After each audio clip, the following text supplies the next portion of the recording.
Cellbox. Si Renzo Monteverde hindi yung typical na CEO single dad. Dahil ang anak niyang si Miracle ay may selective mutism na naging dahilan upang magpanggap siya na bulag para malaman kung sino ang tunay na yayang mapagkakatiwalaan at may malasakit sa anak. Hindi niya inaasahang mamamasukan ng babaeng nagtatanggal ng tinga sa harapan ng kotse niya noon. Si Maine Flores, galing probinsya. Tinanggap niya ito ngunit napahamak si Miracle nang nalagyan ng peanut butter ang sliced bread nito na kung saan may allergy ang anak. Tinanggal niya si Maine sa pag-aakalang ito ang may kasalanan. Pero isang araw, bigla na lang nakapagsalita ang anak niya at dito na lamang inosente si Maine.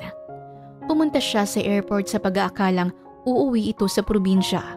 Nang mahabol niya, laking gulat ng dalaga nang malamang nakakakita siya. Ngayong humingi siya ng sorry, tatanggapin ba ni Maine na maging yaya ulit ng anak niya? At mauuwi ba sa perfect yaya to perfect wife si Maine sa buhay niya?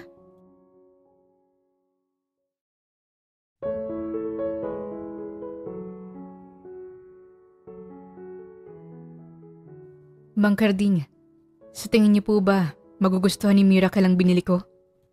Oo naman, iho. Madalas lumalabas siya ng bahay at pinagmamasdan ang mga batang nagbibisikleta. Sa tingin ko, gusto niya ring matutunan ng pagbabike. Kaya sigurado akong magugustuhan niyang binili mong bisikleta para sa kanya. Tugon ni Mang Carding at personal driver niya. Napangiti si Renzo sa narinig. Kasalukuyang nasa loob sila ng kotse. Bumili nga siya ng isang bisikleta kanina para sa anak niya na 8 taong gulang pa lamang. Mang Carding, umuwi na po tayo. Hindi na ako makapaghintay sorpresahin ng anak ko. Nakangiting tumango naman ang matanda sa kanya. Pero nang papaanda rin na sana ni Mang Carding ang makina ng sasakyan, ay nagsalita bigla si Renzo. Sandali lang, Manong.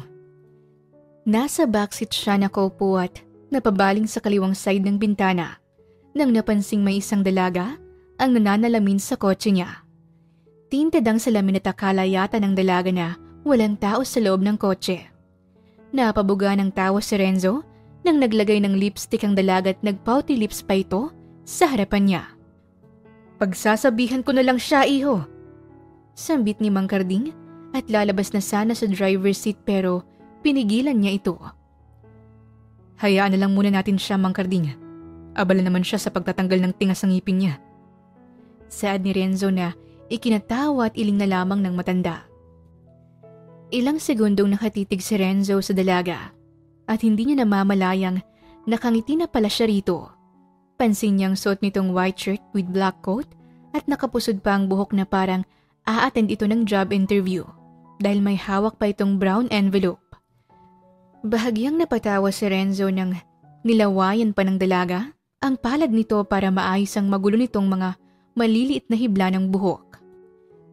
Hindi niya yata alam, iho, na may tao sa loob ng kotse. Natatawang wika ni Mang Carding. Ilang sandali lamang ay napansin ni Renzo na may nginuya na bubble gum ang dalaga. Yumuko pa ito na ikinakunot noo niya at nang magangat ay pansin niyang hinubad pala nito ang kaliwang black heels. Pansin din niyang malapit ng maputol ang takong nito. Huwag niyang sabihin gagamitin niyang nginuya niyang bubble gum para gawing pandikit sa takong niya. Kunot noong sambit ni Renzo, ngunit napanganga na lamang siya nang ginawa nga yun ng dalaga. Nang mailagay ang bubble gum sa takong nito para maayos ay agad nang umalis ito na parang malilate pa sa job interview.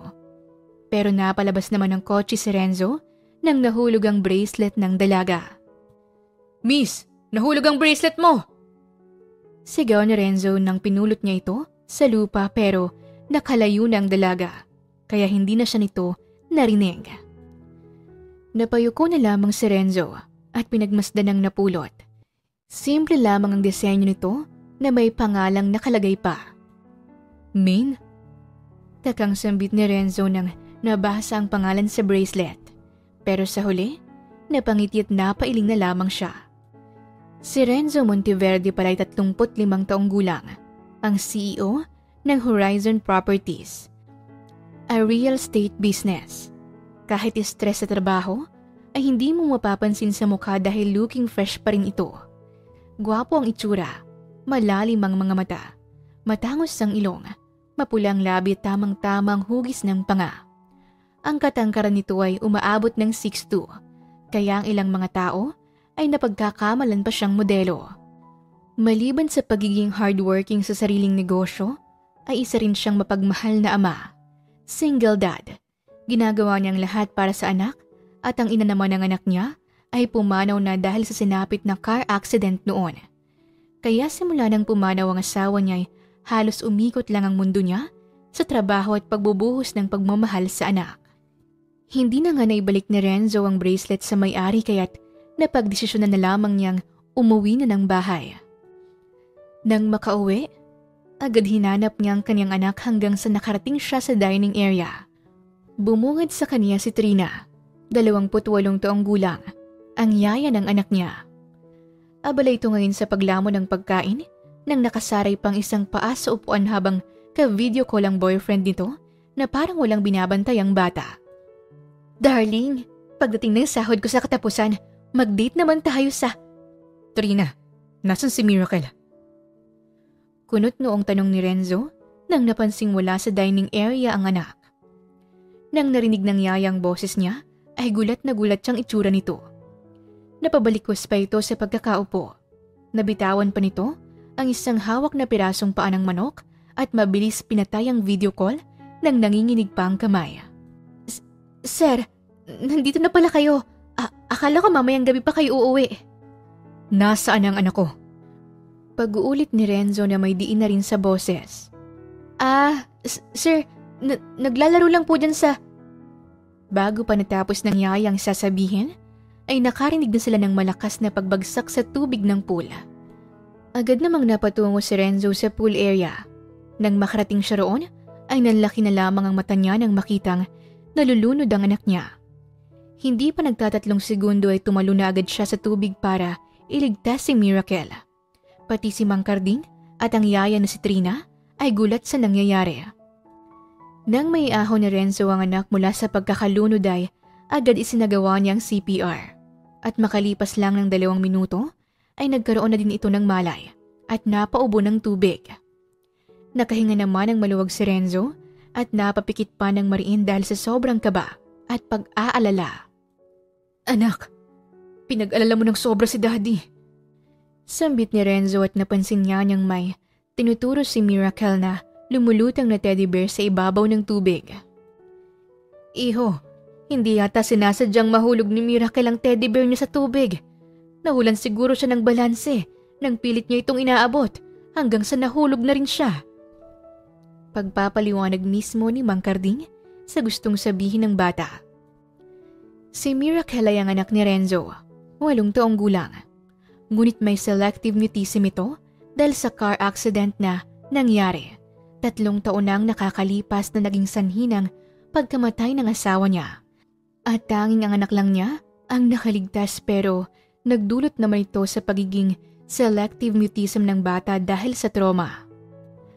Ang selective mutism ay isang kondisyon kung saan ang isang tao ay hindi nakapagsasalita sa ilang mga sitwasyon o sa ilang mga tao dahil sa takot at pagkabalisa, kahit na sila ay may kakayahang magsalita sa ibang mga sitwasyon. Sa case ni Miracle, nakakapagsalita lamang siya kapag kinakausap ang teddy bear na ibinigay ng mami niya bago ito pumanaw. Ang teddy bear ay maaaring may malaking kahalagahang emosyonal sa bata. Si Miracle ay maaaring nakakaramdam ng komportable kapag kasama ang teddy bear, kaya siya ay nakakapagsalita dito para ilabas ang nararamdaman niya. Ito rin ang nasuri ng psychiatrist sa bata. You're fired, Trina!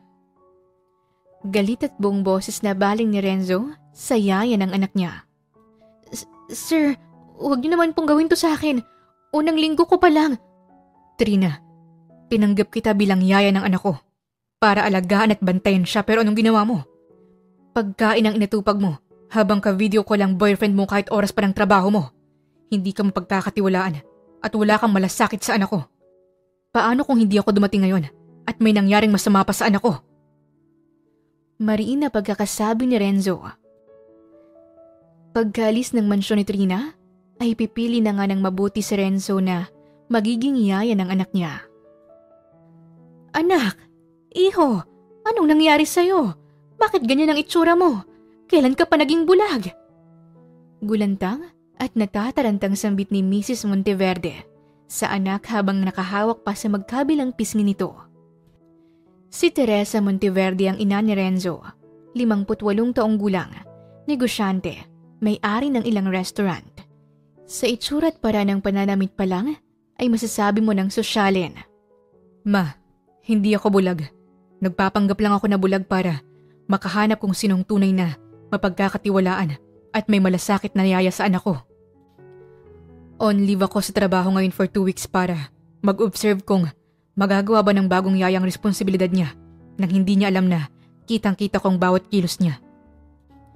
Sa nangyari sa anak ko nung nakarang araw, ayoko nang maulit yun. At kapag nasa trabaho ako, paano kung hindi pala niya pinapakain ng anak ko?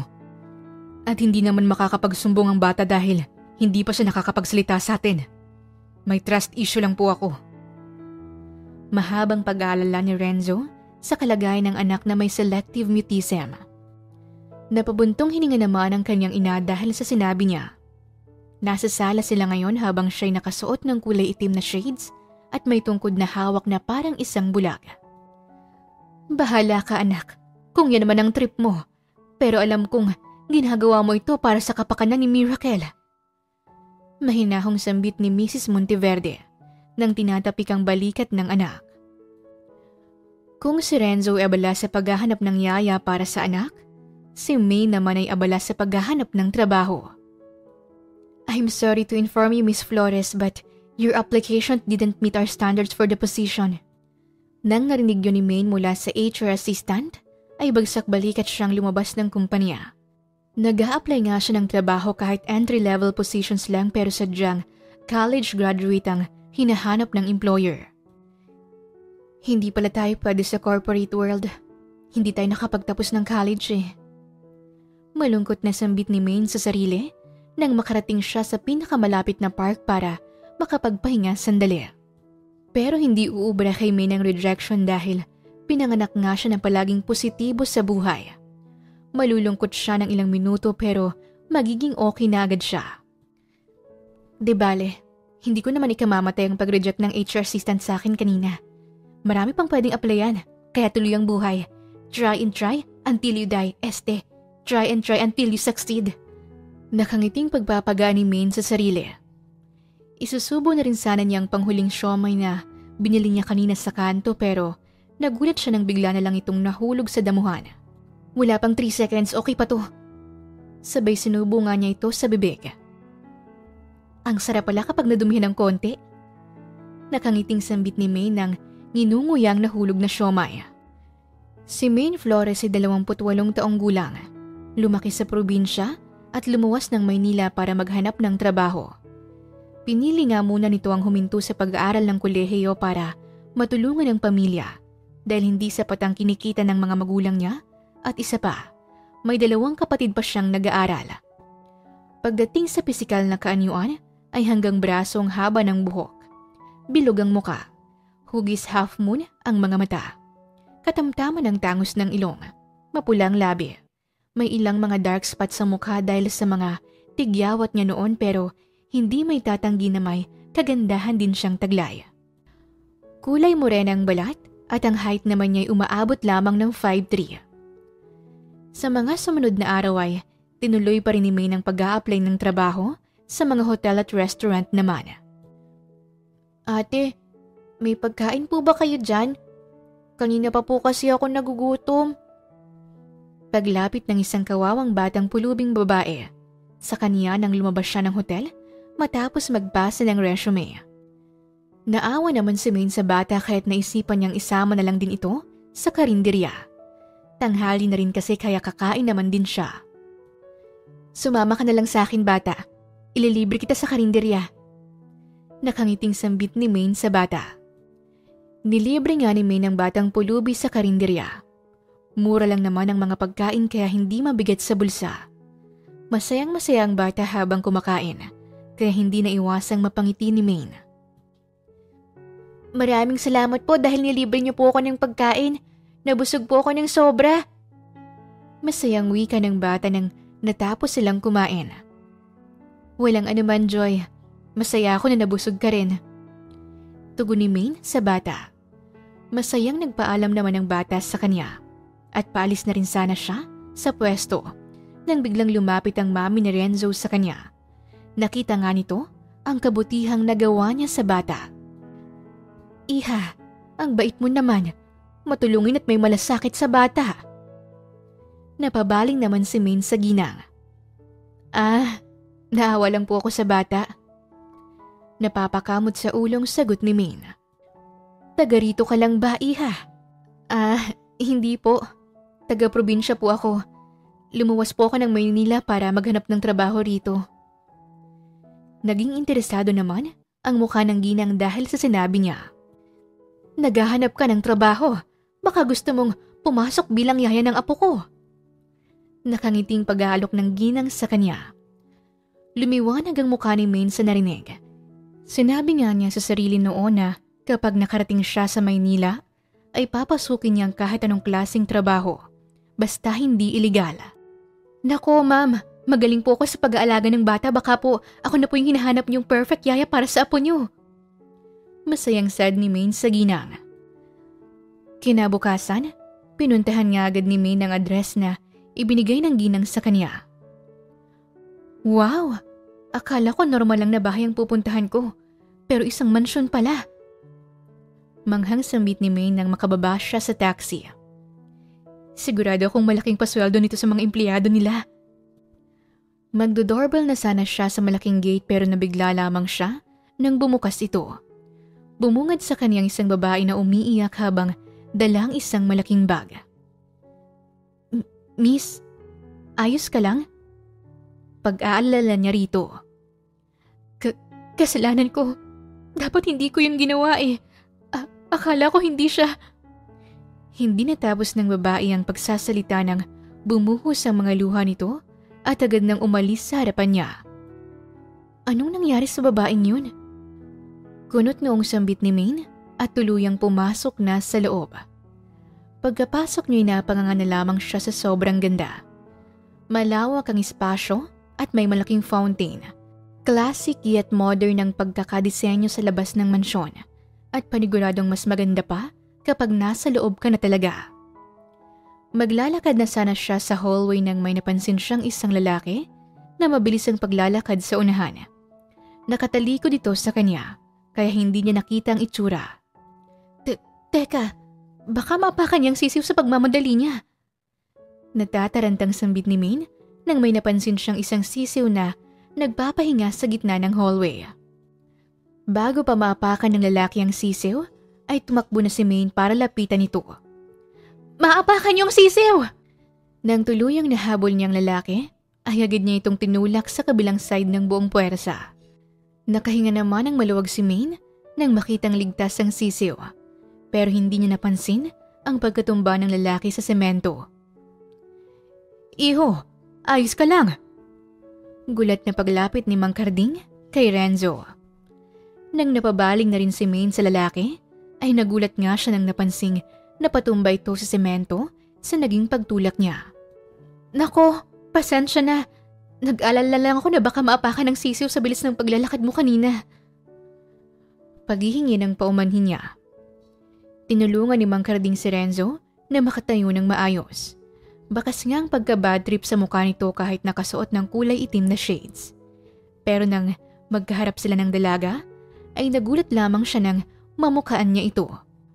Ang babaeng nagtatanggal ng tinga sa pananalamin ng kotse niya noon at ngayon, kaharap na niya.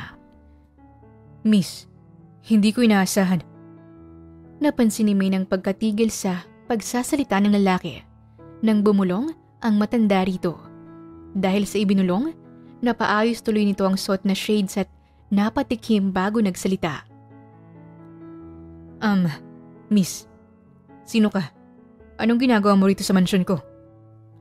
Baritonong tanong ni Renzo. Nandito po ako dahil kay Mrs. Monteverde. Mag-a-apply po sana ako bilang yaya ng apo niya. Nakangiting paliwanag ni Maine. Ako nga po pala si Maine Flores. Pakilala naman niya at sabay inilahad ang isang kamay para makipagkamayan. Pero naiwan lang sa ere ang kamay niya.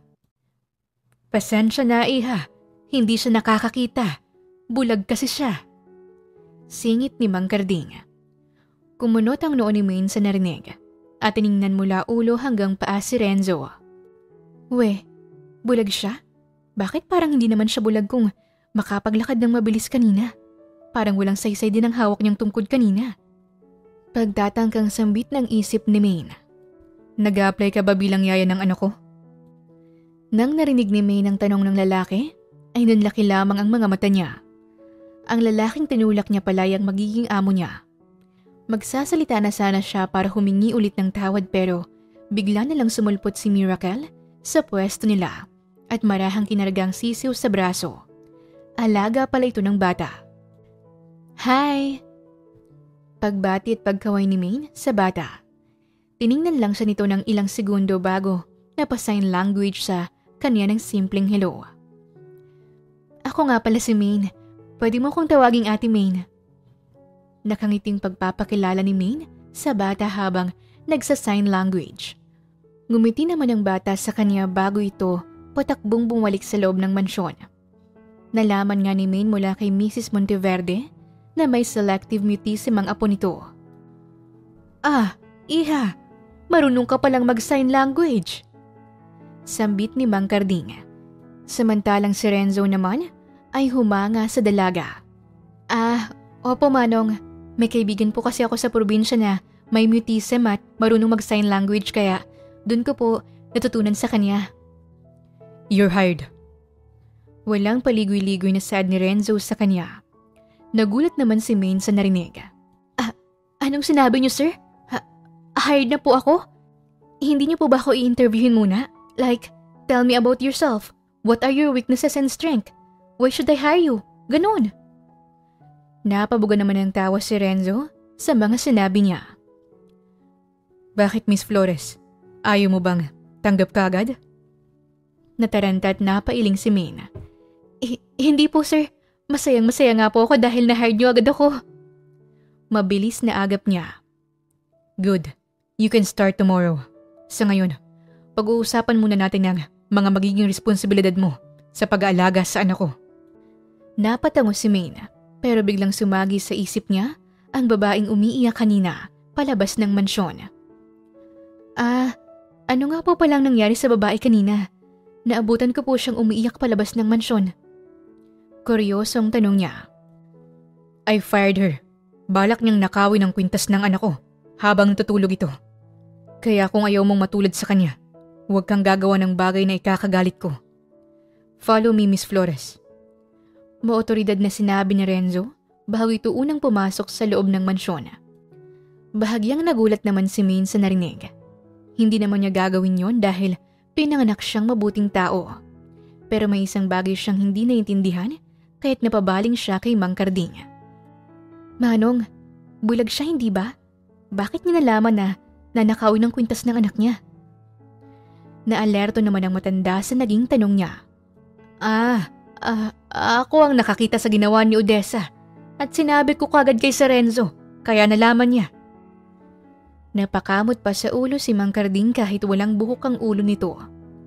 Napaniwala naman si Maine kahit napatango na lamang siya bago sumunod na rin kay Renzo sa loob ng mansyon. Naging mabilis lang ang pag-uusap nila tungkol sa mga magiging responsibilidad niya sa bata, kaya umuwi na agad siya sa boarding house nila pagkatapos. Naiwan naman si Mang Karding at Renzo sa loob ng opisina nito sa mansyon. Iho, hindi ba siya yung babaeng nananalamin sa kotse mo noon? Yung nagtatanggal ng tinga? Napaayos ng pagkakaupo sa swivel chair si Renzo. Bahagyang napabuga pa ito ng tawa bago tinanggal ang kulay itim na shades para balingan si Mang Karding. Siya nga po, Mang Karding. Hindi ko inaasahan na makikita ko ulit siya. Baka siya nang hinahanap mong perfect yaya para kay Miracle. Mukhang mabait at mapagkakatiwalaan naman siya, iho. Hindi mo na rin siguro kailangang magpanggap pang bulag para palihim na i-monitor siya sa bawat kilos niya. Napailing si Renzo sa sinabi ng matanda. Mahirap nang magtiwala agad sa panahon ngayon, Mang Karding. Kaya babantayin kong bawat kilos niya kung dapat ko ba siyang mapagkatiwalaan o hindi. Seryosong sad ni Renzo na ikinasang-ayon na lamang ng matanda sa kanya. Kinabukasan, maagang dumating si Maine sa mansyon. First day niya sa trabaho bilang yaya ni Miracle, kaya hindi niya lang maiwasang maging excited. Good morning po, Mang Karding. Masayang pagbati ni Maine sa matanda habang abala ito sa pagka-car wash. Napatigil naman sa ginagawa si Mang Karding nang nakita siya. Oh, iha, magandang umaga rin sa'yo. Ang aga mo naman pumasok. Excited lang po ako sa unang araw ko kaya napaaga. Nga pala, saan po ang kwarto ni Miracle? Pupuntahan ko na lang po siya. Nakangiting sambit ni Maine sa matanda. Nasa second floor ang kwarto ng bata. Hindi natapos ni Mang Karding ang sasabihin nang biglang tumunog ang cellphone nito kaya't napalayo ito sa kanya para sagutin ang tawag. Napakamot na lamang sa ulo si Maine at walang nagawa kundi ang pumasok na lang sa loob ng mansyon. Bago niya pinuntahan ang bata ay pumunta muna siya sa magiging kwarto niya. Maliit ang espasyo pero okay na rin at least libre ang paninirahan niya. Sabi ni Mang Karding second floor daw. Baka ito ng kwarto ni Miracle. Sambit ni Maine nang napansin may bahagyang nakabukas na pintuan sa kanang banda. Bahagyang sumilip siya sa loob pero pansin niyang walang tao sa loob. Miracle? Sambit ni Maine nang tuluyang pumasok sa loob ng kwarto. Pero biglang napaigtad lamang siya nang makarinig ng boses mula sa likod. Miss Flores, ikaw ba yan? Anong ginagawa mo sa loob ng kwarto ko? Paglingon niya ay nagulat lamang siya nang makitang amo niya na may hawak na tungkod. Wala itong suot na shades kaya kita niya ngayon ang kabuoang itsura nito. Hindi niya may tatanggi na gwapo nga ito. Ilang segundo pa siyang napatulala pero agad pinilig ang ulo para bumalik sa tamang wisyo. Sir Renzo, pasensya na, akala ko kwarto to ni Miracle. Kwarto niyo pala. Nasa kabilang kwarto ng anak ko, Miss Flores. Sige po. Pupuntahan ko na po siya. Nasa pintuan na siya at lalabas na sana nang bahagyang napalingon siya kay Renzo. Napansin niyang papasok ito sa loob ng banyo. Tulungan na po kita, sir. Saad ni Maine nang nilapitan si Renzo. Hinawakan niya pang isang braso nito para alalayang makapunta sa banyo. Napaigtad naman si Renzo sa biglaang paghawak ng dalaga sa braso niya. Naramdaman niya pa ang init sa palad nito. Miss Flores, okay lang ako. Kaya ko naman ang sarili ko, kahit nabulag ako. Pagpapanggap ni Renzo. Pero hindi po okay sa akin, sir. Kaya hayaan niyo na po akong tulungan kita. Hindi po madali ang pagiging bulag. Baka madulas po kayo kaya samahan na po kita sa loob ng banyo. Pag-aalala ni Maine at siya na ngang nagbukas ng pintuan ng banyo. Nagulat at kinabahan naman si Renzo sa narinig. Hindi nga siya nag-hire ng yaya para siyang aalagaan ito, kundi ang anak niya. Pero parang kabaliktaran pa yata ang mangyayari ngayon. Miss Flores, mas mabuti nang puntahan mo ng anak. Bahagyang napatawa naman si Maine nang napansin ang kaba sa boses ni Renzo. Sir, wag po kayong mag-alala. Wala akong gagawing masama sa inyo. Tinutulungan ko lang po kayo. Gusto niyo bang lagyan ko ng tubig ang bathtub niyo? Suwestyon ni Maine. Pero bago siya makarinig ng sagot mula kay Renzo, ay nabigla lamang siya nang may dumapo na isang ipis sa balikat niya. Dahil sa gulat ay napasigaw siya. Takot nga si Maine sa ipis. Okay lang kahit anong insekto ang dumapo sa kanya, basta wag lang ang ipis. Sir, ang laki ng ipis niyo!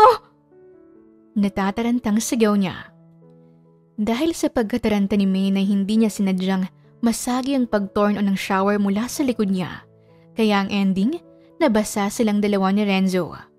Gulat na gulat pa ang itsura nila dahil sa lamig ng tubig na bumuhos sa mga katawan nila. OMG! Sir, pasensya na po hindi ko sinasadyang ma-turn on yung shower niyo. Nanginginig pang sambit ni Maine nang makitang basang-basa na si Renzo sa harapan niya. Pansin din ngayon ang pagbakat ng matitipunong dibdib sa suot nitong puting t-shirt. Napalunok ng laway si Maine at agad na paiwas ng tingin doon. Kung natakot siya sa ipis kanina, mas takot siya sa reaksyon ni Renzo ngayon na parang nagtitimpi ito sa galit kahit hindi ito nakatingin sa kanya. Turn off the shower now. Nang naramdaman ni May ng diin sa boses nito, ay dali-dali naman niyang pinatay ang shower. Nakalimutan nga niyang patayin agad ito dahil sa pagkataranta. Nang tuluyang napatay niya ang shower, ay kinuha naman niyang isang puting towel na nakasabit sa dingding at sabay pinunas ito sa mukha ni Renzo. Pasensya na talaga sir, huwag niyo po sana akong tanggalin. Natigil sa pagbupunas si May nang hawakan ni Renzo ang pulsuhan niya. Parang may kung anong kuryente pang dumaloy sa sistema niya. Hindi ako nakakakita, pero hindi putol ang dalawang kamay ko, Miss Flores. Inis na pag-agaw ni Renzo ng towel sa kamay niya. Natahimik si May at napakamot na lamang sa ulo nang biglang napabaling sila sa bahagyang nakabukas na pintuan ng banyo nang nakarinig ng boses. Diyos ko, bakit nasa loob kayo ng banyo at basang-basa pa? Iho, anak, anong ibig sabihin nito? May gusto na ba agad kayo sa isa't isa? Ang bilis niyo namang magka-developan. Gulat na usal ni Mrs. Monteverde. Pagkadating nga ni Mrs. Monteverde sa mansyon, ay narinig nito ang pagsigaw ni Maine, kaya napakit agad ito. Pati si Mang Carding ay napakit na rin sa pag-aalala. Dahil sa narinig ni Renzo mula sa sinabi ng ina, ay napailing na lamang siya bago nagsalita. Mali ang iniisip mo, ma. Hindi ko siya gusto. Opo, ma'am. Tama po ang anak niyo. The feeling is mutual. Natatarantang usal naman ni Maine. Dahil sa sinabi nila ay nagkatingin na naman si Mrs. Monteverde at Mang Carding. Madam, baka po nagkamali lang ng kwarto si Maine. First day pa lang niya bilang yaya ni Miracle. Saad ni Mang Carding sa ina ni Renzo. Ganun ba? Akala ko ibibigyan mo na ako ng pangalawang apo, iho. Natatawang pagbibiro ni Mrs. Monteverde sa anak. Nang narinig naman yun ni May na bumilog ang bibig niya, na kahit isang biro lamang yun, pati ang pamumula ng magkabilang pisngi niya ay ramdam na rin niya. Hiyang-hiyang nga rin siya dahil nadatnan pa silang dalawa na ganoon ang sitwasyon. Hindi ka pa ba lalabas, Miss Flores? Huwag mong sabihing may bala ka pang tulungan ako sa paliligo ko. Sarkastikong napatawa pa si Renzo sa naging tanong nito. Nanlaki naman ang mga mata ni Maine sa narinig. Grabe ka naman, sir, ah. Hindi, ah. Pasensya na po talaga sa nangyari.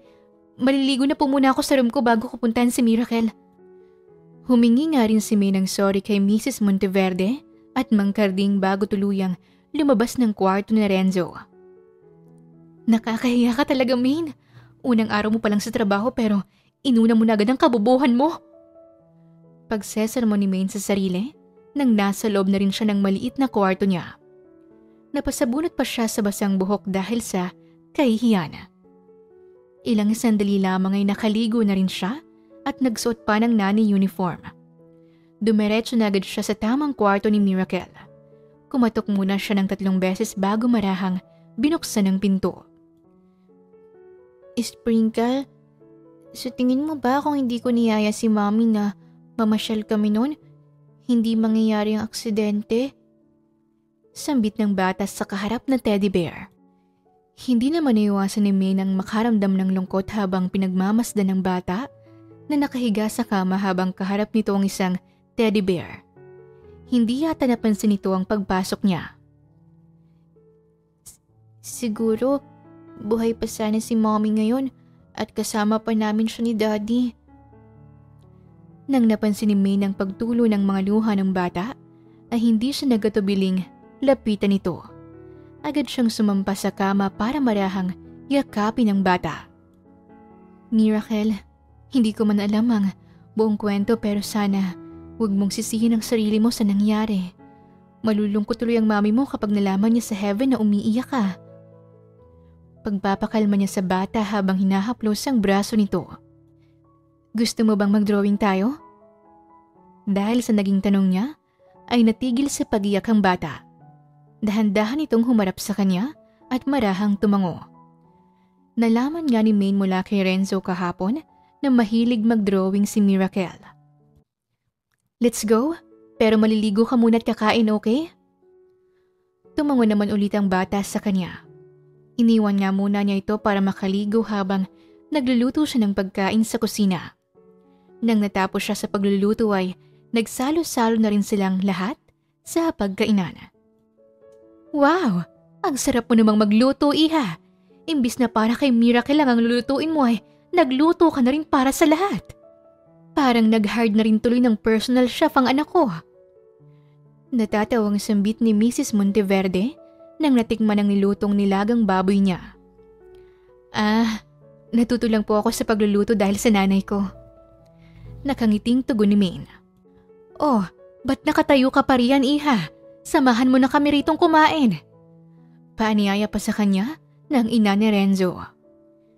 Kasalukuyang nasa pagkainan na nga si Renzo, Miracle, Mrs. Monteverde at Mang Carding, habang siya ay nakatayo lang sa gilid. Nako, ayos lang po ma'am. Nag-almusal naman po ako bago. Join us, Miss Flores. Hindi kay isang poste na tatayo ka lang dyan habang pinagmamasdan kaming kumakain. Masungit na putol ni Renzo sa sasabihin niya. Sa huli, walang nagawa si Maine kundi ang kumain na rin. Sa unang araw niya pa lang ay masasabi niyang mabubuti ang tao sa mansyon kahit napapansin niyang may pagkamasungit ang amo niya. Sir, sa gitna po kayo. Ang mukha niyo po ang guguhitan namin. Nakangiting sad ni Maine at pinaupo nga niya sa gitna si Renzo. Bakit ako? Pwede naman kayo mag-drawing ng kahit ano, kahit stick pa yan ang katawan ng tao. Pagrereklamo ni Renzo. Pagkatapos nilang kumain, naisipan na rin ni Maine ang mag-drawing sila ni Miracle sa living area.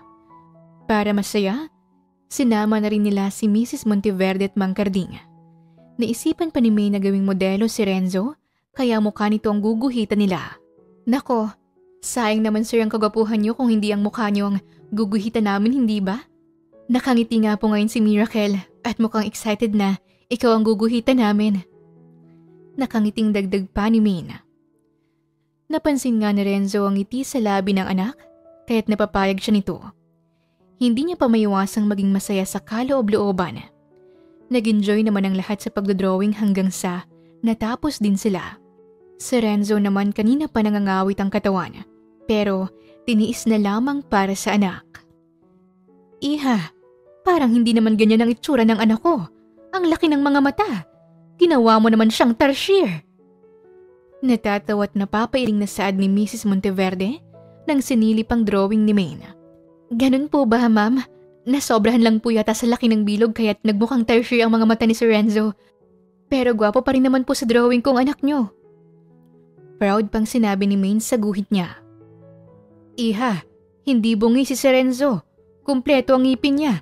Bakit dalawa lang sa harapan? Saad naman ni Mang Carding nang sumilip na rin ito sa drawing niya. Nang napansin ni Maine na dalawang ngipin lang ni Renzo ang ginuhit niya, ay napakamot siya sa ulo at dinaan na lamang ito sa tawa. Nako, nasanay lang po ako na ganun palagi ang drawing ko, Mang Carding. Pero wag po kayong mag-alala, hindi naman po makikita ni Sir Renzo ang drawing ko. Bulong na sambit ni Maine sa matanda pero huli na ang lahat dahil nakalapit na si Renzo sa kanila at rinig ang pinag-uusapan nila. Narinig ko yun, Miss Flores. Pinaglalaroan mo ba ang mukha ko? Masungit na usal ni Renzo.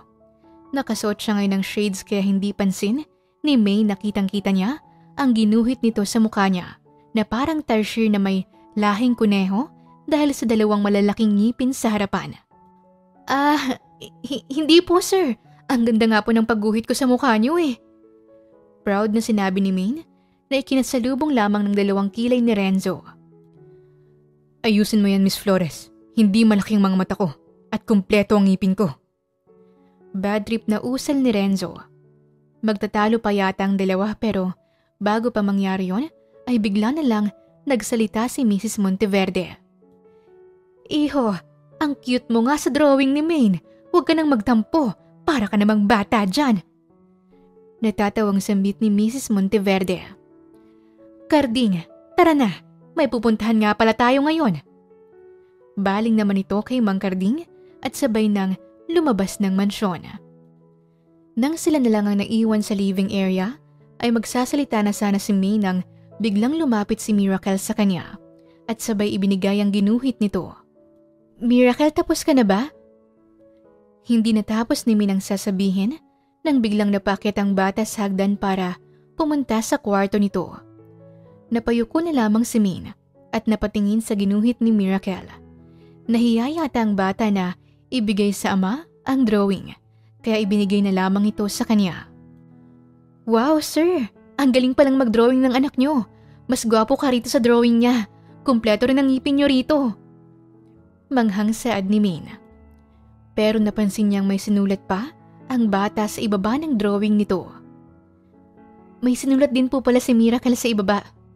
I love you and I'm sorry, Daddy. Humina ang boses ni Min sa huling nabasa. Parang biglang nakaramdam pa siya ng lungkot sa sinulat ng bata. Nang nagangat siya ng tingin ay nataranta lamang siya nang napansing may luhang kumawala sa pisngi ni Renzo. Sir, okay lang po ba kayo? Bakit bigla na lang po kayong napaiyak? Pag-aalala niya, pinahiran muna ni Renzo ang nabasang pisngi bago nagsalita. Pasensya na. Naiyak lang ako sa sinulat ng anak ko. Hanggang ngayon, sinisisi pa rin niyang sarili niya sa pagkamatay ng mami niya. Even at her young age, she still felt guilty dahil sa aksidente. Nagkaroon siya ng selective mutism and until now, she never talked to me. Puno ng lungkot at emosyong sambit ni Renzo. Hindi naman maiwasang maawa ni Min sa narinig sa sitwasyon ng mag-ama. Kumuha na po ba kayo ng tulong mula sa child psychologist para sa sitwasyon ni Miracle? Bahagyang napatango si Renzo sa kanya. Oo. Kumonsulta na kami sa isang child psychologist at ang sabi ay bigyan lang daw namin siya ng oras at tamang suporta hanggang sa bumalik ang dating siya at nang makapagsalita na rin siya sa amin. Napangiti si Min at marahang hinaplos ang likod ni Renzo. Huwag po kayong mag-alala, sir. Malalampasan din ni Miracle ang trauma niya at makakapagsalita na rin siya ng normal. At ngayong nandito ako, tutulong din po ako para sa ikakabuti niya. Puno ng pagmamalasakit na sambit ni Min. Napangiti si Renzo sa sinabi niya. Thank you, Min. Pero huwag na po kayong magalit sa naging drawing ko sa inyo, sir. Cute niyo pa rin naman kahit dalawa lang ang ngipin niyo. Dahil sa sinabi niya ay napansin niya ang bahagyang pagtawa ni Renzo na kanina lang ay napaiyak ito dahil sa anak. Kaya't napangiti na lamang siya nang makitang hindi na rin malungkot ang mukha nito. Kinabukasan, dumating ang homeschool teacher ni Miracle. Morning lang ang pasok ng bata kaya't pagsapit ng 3:00 ng hapon ay naisipan ni May nang mag-zumba sila sa malawak na bakuran ng mansyon. Paraan din ito ni May para hindi magmukmok si Miracle mag-isa at para makihalubilo rin ang bata. Nakasuot pa siya ngayon ng jogging pants at fitted white shirt habang naka-ponytail ang buhok niya. Ang music pa nila ay Beautiful Life by Sasha Lopez para mas nakakainggan yung mag-zumba. Good job, Miracle! Ang galing mo palang mag-zumba eh! Nakangiti at proud na sinabi ni Maine sa bata. Napangiti at nagpalakpakan naman si Renzo, Mang Carding at Mrs. Monteverde dahil sa improvement ng bata na makihalubilo sa kanila. In fairness, iha, nawala ang stress ko sa meeting dahil sa pasumba mo ngayon. Masayang said ni Mrs. Monteverde. Pagkatapos nga ng trabaho nito, ay dumiretso agad ito sa mansyon at saktong nadatnan niyang nagsusumba ang mga ito. Inulit lang nila ang kanta hanggang sa nakabisado na rin nila ang mga steps na tinuturo ni Maine. Pero napabaling lamang si Maine kay Renzo at napansing nakatayo lang ito sa gilid. Sir, halin na kayo. Magsumba na rin kayo para masaya. Paghihil ni Maine sa braso ni Renzo. Okay lang, Miss Flores. Hindi ko naman nakikita ang tinuturo mong mga steps. Masaya na akong malamang nag-i-enjoy ang anak ko. Saad ni Renzo kahit kitang-kita naman ng mga mata niyang nangyayari at sadyang matigas lang talaga ang katawan niya kapag sumasayaw. Asus, walang problema sir. Ako magsisilbing mga mata mo. Tara na! Walang nagawa si Renzo nang hinigit ni May ng braso niya. Nasa gitna na rin sila habang ang ibang kasama nila ay abala pa rin sa pagzuzumba. Pero siya ay nakaramdam lamang ng ilang nang maramdamang nasa likod niya si Maine at hawak pa nito ang dalawang kamay niya. Hindi pa nga sila nagsisimula pero pinagpapawisan na agad siya. Tuturuan kita sir ng mga steps kahit lambutan mo lang ang katawan mo ha. Huwag mong tigasan. Itaas niyo po ang dalawang kamay niyo at kumembot sa right side at left side naman sir. Turo nga ni Maine at hinawakan pa nito ang bewang ni Renzo para turuan ito sa pagkembot. Pero si Renzo ay bigla na lang napaigtad sa paghawak ni Maine sa bewang niya. Parang may kung ano pa siyang naramdaman. Anong ginagawa mo, Miss Flores? Nancha-chancing ka ba? Ang OA mo naman, sir. Chancing agad? Hindi ba pwedeng tinuturuan at sinusuportahan lang kita sa pagsusumba? Huwag po kayong mag-alala. Hindi po kita gusto. Nang narinig yun ni Renzo ay napataas siya ng kilay. Bakit, Miss Flores? Ayaw mo ba sa isang bulag na katulad ko? Hindi naman sa ganun, sir. Kapag nagmahal ako, kahit bulag, pipi at bingi ka pa, mamahalin pa rin kita ng buo. Sadyang 3 araw pa lang po kitang kilala at ang grupo ko naman kung gusto agad kita, hindi ba? Pero malay mo, sir, sa susunod na mga araw magustuhan din kita. Pagbibiro pa ni Maine at napaharap na rin kay Renzo. Pero si Renzo ay bahagyang nagulat lamang at napaayos ng shades ng nasa harapan niya ngayon si Maine. Sobrang lapit pa ng mukha nila sa isa't isa at hindi niya inaasahan na mas maganda palang dalaga ng malapitan kahit pawisan na ito. Napalunok pa siya ng laway nang mapatingin siya sa labi nito. I don't date my employees, Miss Flores. Nauutal pang sagot ni Renzo at agad iniwas ang tingin sa labi ng dalaga. Likewise sir, professional din po ako. Wala akong planong iditang boss ko. Agad na agap ni Maine. O sige sir, umatras at abante naman po kayo habang paggiling-giling. Saad ni Maine, back to Zumba na nga sila. Miss Flores, hindi ako sanay na gumiling. At isa pa. Hindi natapos ni Renzo ang sasabihin nang biglang hinawakan ni Maine ang magkabilang kamay niya. Gagabayan kita sir, kaya sumunod ka na lang sa mga galaw ko, okay? At sinimula na nga ni Maine ang paggalaw hanggang sa napasunod din si Renzo sa kanya. Oh, ang galing niyo pala sir gumiling eh. Natatawang puri ni Maine nang mapansin ang paggiling ni Renzo. Ginagawa ko lang ito para sa anak ko, Miss Flores. Hindi ko inaasahan na magugustuhan niyang pagsusumba. Alam ko naman sir na gagawin niyo ang lahat para sa anak niyo. Kaya from the start po tayo. Nakangising sad ni Maine na ikinatawa at iling na lamang ni Renzo. Nag-zumba nga ulit silang lahat mula sa simula at ngayon, kasama na si Renzo dahil kabisado na rin ito ang mga steps dahil sa turo ni Maine. Naging masaya ang araw nila dahil napansin nilang enjoy na enjoy din si Miracle sa pagsusumba. Pagsapit naman ng Father's Day, naisipan ni Maine na sorpresahin si Renzo. Wala ito sa mansyon ngayon dahil umalis kasama si Mang Carding dahil may mahalagang pupuntahan daw. Kaya't naiwan silang dalawa ni Miracle para paghandaan ng sorpresa nila. Miracle, nandito na sila. Ikaw humawak sa cake ha. Magpapasabog naman ako ng confetti. Excited na sambit ni Maine sa bata nang makita sa labas ng bintana ng kotse ni Renzo. Masayang tumango naman ang bata sa kanya at kinuha ang cake sa kusina na binake nila kanina. Saktong pagbukas ng pintuan ay ang pagpapasabog ni Maine ng confetti. Happy Father's Day si Renzo at Mang Carding! Masiglang pagbati ni Maine sa dalawa. Si Miracle naman ay masayang hawak ang cake. Nako, maraming salamat Iha at Miracle. Kayo bang nag-bake ng cake? Nakangiting tanong ni Mang Carding. Opo Mang Carding, nagluto pa po kami ng spaghetti, adobong manok at iba pa. Tinulungan po ako ni Miracle sa pagluto kanina. Maraming salamat anak. At sa iyo, Maine. Pinaghandaan niyo pa talaga ang araw na to para sorpresahin kami. Puno ng pasasalamat ni Renzo. Oh, tara na! Kumain na tayo habang mainit pang niluto namin ni Miracle para sa inyo. Anyaya ni Maine, kaya naman ay dumiretso na agad sila sa pagkainan. Nagsimula na rin silang kumain ng biglang napahinto sa pagsubo ng paa ng manok. Si Maine nang napabaling siya kay Renzo. Sandali lang sir.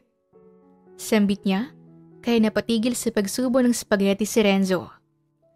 May spaghetti sauce po kayo sa gilid ng labi niyo. Bago pa makapagsalita si Renzo, ay agad nang pinahiran ni May ng gilid ng labi niya gamit ang table napkin nito. At halos hindi pa siya makagalaw sa kinaupuan dahil sa paglapit ng mukha nito sa kanya. Malamig naman sa loob ng mansyon dahil sa aircon, pero bigla na lang nag-init ang pisngi niya. Subuan na lang po kita ng spaghetti, sir, para hindi na magkalatang sauce sa gilid ng labi niyo. Ayos lang, Maine. Ako na. Hindi natapos ni Renzo ang sasabihin nang masubuan nga siya ng spaghetti ni Maine. Masarap ba, sir? Bahagyang napatango si Renzo. Wala nga rin itong nagawa kundi nguyain ang spaghetti hanggang sa hinayaan na lamang niya na subuan siya ng dalaga. Ang hindi nila pansin ay nakatitig na pala si Mang Carding at Miracle sa kanila. Iha, iho, baka lang gamin na tayo rito sa sobrang sweet niyong dalawa. Natatawang pagbibiro ni Mang Carding na ikinatigil ni Maine sa pagsubo ng spaghetti kay Renzo. Tinutulungan ko lang po si Sir Mang Carding. Hindi po kasi siya nakakakain ng maayos ng spaghetti dahil bulag siya. Baling ni Maine sa matanda. Ngunit napatawa at napailing si Mang Carding sa sinabi niya. Si Renzo naman ay napatikim at napaayos na lamang sa suot na shades. Nang matapos nga silang magsalos-salo ay sinamahan niya muna si Miracle sa loob ng kwarto nito. Nagpasalamat nga muna ito sa kanya sa pamamagitan ng sign language bago mahimbing na natulog. Good night, Miracle. Masaya ako na marami ka nang natutunan. Marunong ka na mag-bake ng cake. Nasarapan nga si Mang Carding at ang daddy mo kanina. I'm so proud of you, little girl. Nakangiting sambit ni Maine at marahang hinalikan ng noo ng bata bago lumabas ng kwarto. Imbis na matulog na rin siya sa kwarto niya, ay naisipan niya munang magpahangin sandali sa rooftop. Pero nang makarating siya roon, ay napansin niya si Renzo, nakatayo sa tapat ng railings. Ayos lang po ba kayo, sir? Concern na tanong ni Maine nang makalapit siya rito. Pansin niya na parang malalim ang iniisip ng amo niya. I'm fine. Hindi pa naman ako inaantok. Kaya nagpapahangin muna ako sandali rito. Napatango si Maine sa narinig at tinuon na lamang ang pansin sa buwan at sa mga nagniningning na bituin sa kalangitan. Pero napabaling lamang siya kay Renzo nang nagsalita ito. Maraming salamat, Maine. Dahil dumating ka sa buhay ng anak ko. Napangiti si Maine. Walang anuman, sir. Nag-i-enjoy naman po ako sa pag-aalaga kay Miracle. Sagot ni Maine bago ibinalik ang pansin sa kalangitan. Ilang sandali lamang ay napansin niyang bahagyang napahawak si Renzo sa magkabilang braso nito nang umihip ang malamig na hangin. Walang pag-aalinlangan namang hinubad ni Maine ang suot niyang jacket. Ayan, sir. Hindi na po kayo lalamigin. Nakangiting sambit ni Maine nang mailagay ang jacket sa likod ni Renzo. Bahagyang nagulat naman si Renzo sa ginawa niya. I'm fine, Maine. Hindi mo na kailangan. Hindi natapos ni Renzo ang sasabihin nang biglang kumulog at bumuhos ang malakas na ulan. Si May naman ay nagulat nang biglang umulan pero bago pa sila mabasa ng todo, ay hinawakan na niyang isang kamay ni Renzo at agad hinigit ito para sumilong sila sa covered setting area ng rooftop. Nang makasilong sila ay sunod-sunod naman ang pagkidlat at pagkulog sa kalangitan na ikinatakot niya. Are you okay? Pag-aalalang tanong ni Renzo nang maramdamang nanginginig ang kamay niya. Pasensya na, sir. Takot lang po ako sa kulog at kidlat. Nanginginig na sambit niya nang nakayuko habang tinatakpan ng dalawang tenga. Napaigtad pa siya sa gulat nang mas lalong lumakas ang kulog. Kahit madilim sa pwesto nila, ay naramdaman niyang nasa harapan ngayon si Renzo at nagulat lamang siya nang maramdaman ang magkabilang braso nito sa katawan niya. Dahil sa yakap nito ay unti-unting nakakalma ang sistema niya. Pero ang hindi niya maintindihan ay ang pagsabay ng pag-iingay ng puso niya sa mga kulog dahil sa sobrang dikit ng mga katawan nila. Nang natigil na rin ang kidlat at kulog ay humiwalay na rin si Renzo sa pagkakayakap sa kanya. Pero naramdaman niya pa ang marahang paghaplos nito sa mahabang buhok niya na nabasa ng konti kanina dahil sa ulan. Are you feeling better now? Sambit na tanong nito sa kanya. Napangiti siya at marahang napatango. Kahit hindi niya kita ang mukha ni Renzo dahil madilim sa pwesto nila, ay ramdam niya pa rin ang pag-aalala sa boses nito. Yes sir. Thank you po sa pag-aalala. Nang makabalik na rin si Maine sa kwarto niya, ay halos hindi pa rin siya makatulog ng maayos dahil lang sa pagyakap at pag-aalala ni Renzo sa kanya kanina. Ramdam pa nga rin niya hanggang ngayon ang pagbilis ng tibok ng puso niya. Oo na, kinilig na ako sa ginawa niya kanina. Ang gwapo naman talaga ni si Renzo at mapagmahal pa na ama kay Miracle. Kaya sinong hindi kikiligin kapag niyakap kanya, hindi ba? Pag-aamin ni Maine sa sarili at sabay tinakpan pa ang mukha ng unan at doon napatili. Pero may isang bagay siyang pinaninindigan. Pero bawal kang ma-inlove sa kanya, Maine. Hindi ba nga professional ka? Kapag trabaho, trabaho lang. Bawal ma-inlove sa boss kaya mas mabuti nang matulog ka na. Kinilig ka lang at wala nang ibang ibig sabihin yon. Saad niya sa sarili, pero parang iba ang gustong paniwalaan ng puso niya. Sa mga sumunod na araw, tinuruan naman ni Maine ang bata sa pagpapatugtog ng gitara, pagluluto ng simpleng pagkain, at minsan naman sa umaga, niyayaya niya ito sa pagja-jogging. Habang si Renzo naman ay hindi maiwasang mapangiti sa tuwing pasimpleng nakikita niya ang mga tinuturo at ginagawa ni Maine sa anak niya. At sa tingin niya, si Maine na yatang perfect yaya para sa anak. Unti-unti na nga rin gumaga ng pakiramdam niya sa dalaga at nakukuha na rin ito ang tiwala niya. Renzo, anong klaseng trip to? Nababaliw ka na ba? Hindi ko alam na nagpapanggap ka na palang bulag. Kung hindi ako pumunta rito sa inyo, hindi ko pa malalaman na ito na palang pinagagawa mo ngayon. Napapailing na saad ni Alexandra. Ginagawa ko lang ito para sa ikakabuti ng anak ko, Alexandra. Kailangan ko munang maghanap ng mapagkakatiwalaang yaya para sa kanya bago ako bumalik sa trabaho. Baritonong tugon ni Renzo. Bakit hindi ka nalang pumayag na pakasalan ako? Kung magiging asawa mo ako, hindi mo na kailangan ng yaya dahil ako nang mag-aalaga sa anak mong may kapansanan. Desperadang sinabi ni Alexandra at hinawakan pa ang braso ni Renzo. Si Alexandra ay 28 taong gulang mula sa mayamang angkan, anak ng kasosyo ni Renzo sa negosyo at matagal nang may gusto sa kanya. Alexandra, ilang beses ko nang sinabi sa'yo na hindi kita gusto at wala pa sa plano ko ang magpakasal ulit dahil mas priority ko ang anak ko. Seryosong sad ni Renzo at sabay tinanggal ang kamay nitong nakahawak sa braso niya. Kasalukuyang nasa terrace ng mansyon sila. Tinuon na nga lamang ni Renzo ang pansin na kung saan masayang tinuturuan ni Maine ngayon ang anak niya sa paglalangoy sa pool. Hindi na namalayang nakangiti na pala siya. Renzo, don't tell me may gusto ka sa bagong yaya ng anak mo. Nang narinig ni Renzo ang naging tanong ni Alexandra, ay halos mabilaukan na siya sa iniinom niyang kape. Muntik na nga rin siyang mapaso. Ano? Gusto? Bakit mo naman nasabi yan? Hindi ganyan ang ngiti mo sa ibang babae. Kahit sa akin, the way you look at her, there's something special. Napailing at bahagyang napatawa na lamang si Renzo sa kaniyang narinig. Maybe I like her, Alexandra. In a way na gusto ko lang siya bilang yaya ng anak ko. And I think she's the perfect nanny for her. Namilog lamang ang mga mata ni Alexandra. Whatever, baka sabihin mo na sa susunod na siya na ang perfect wife mo. Nandito naman ako, Renzo.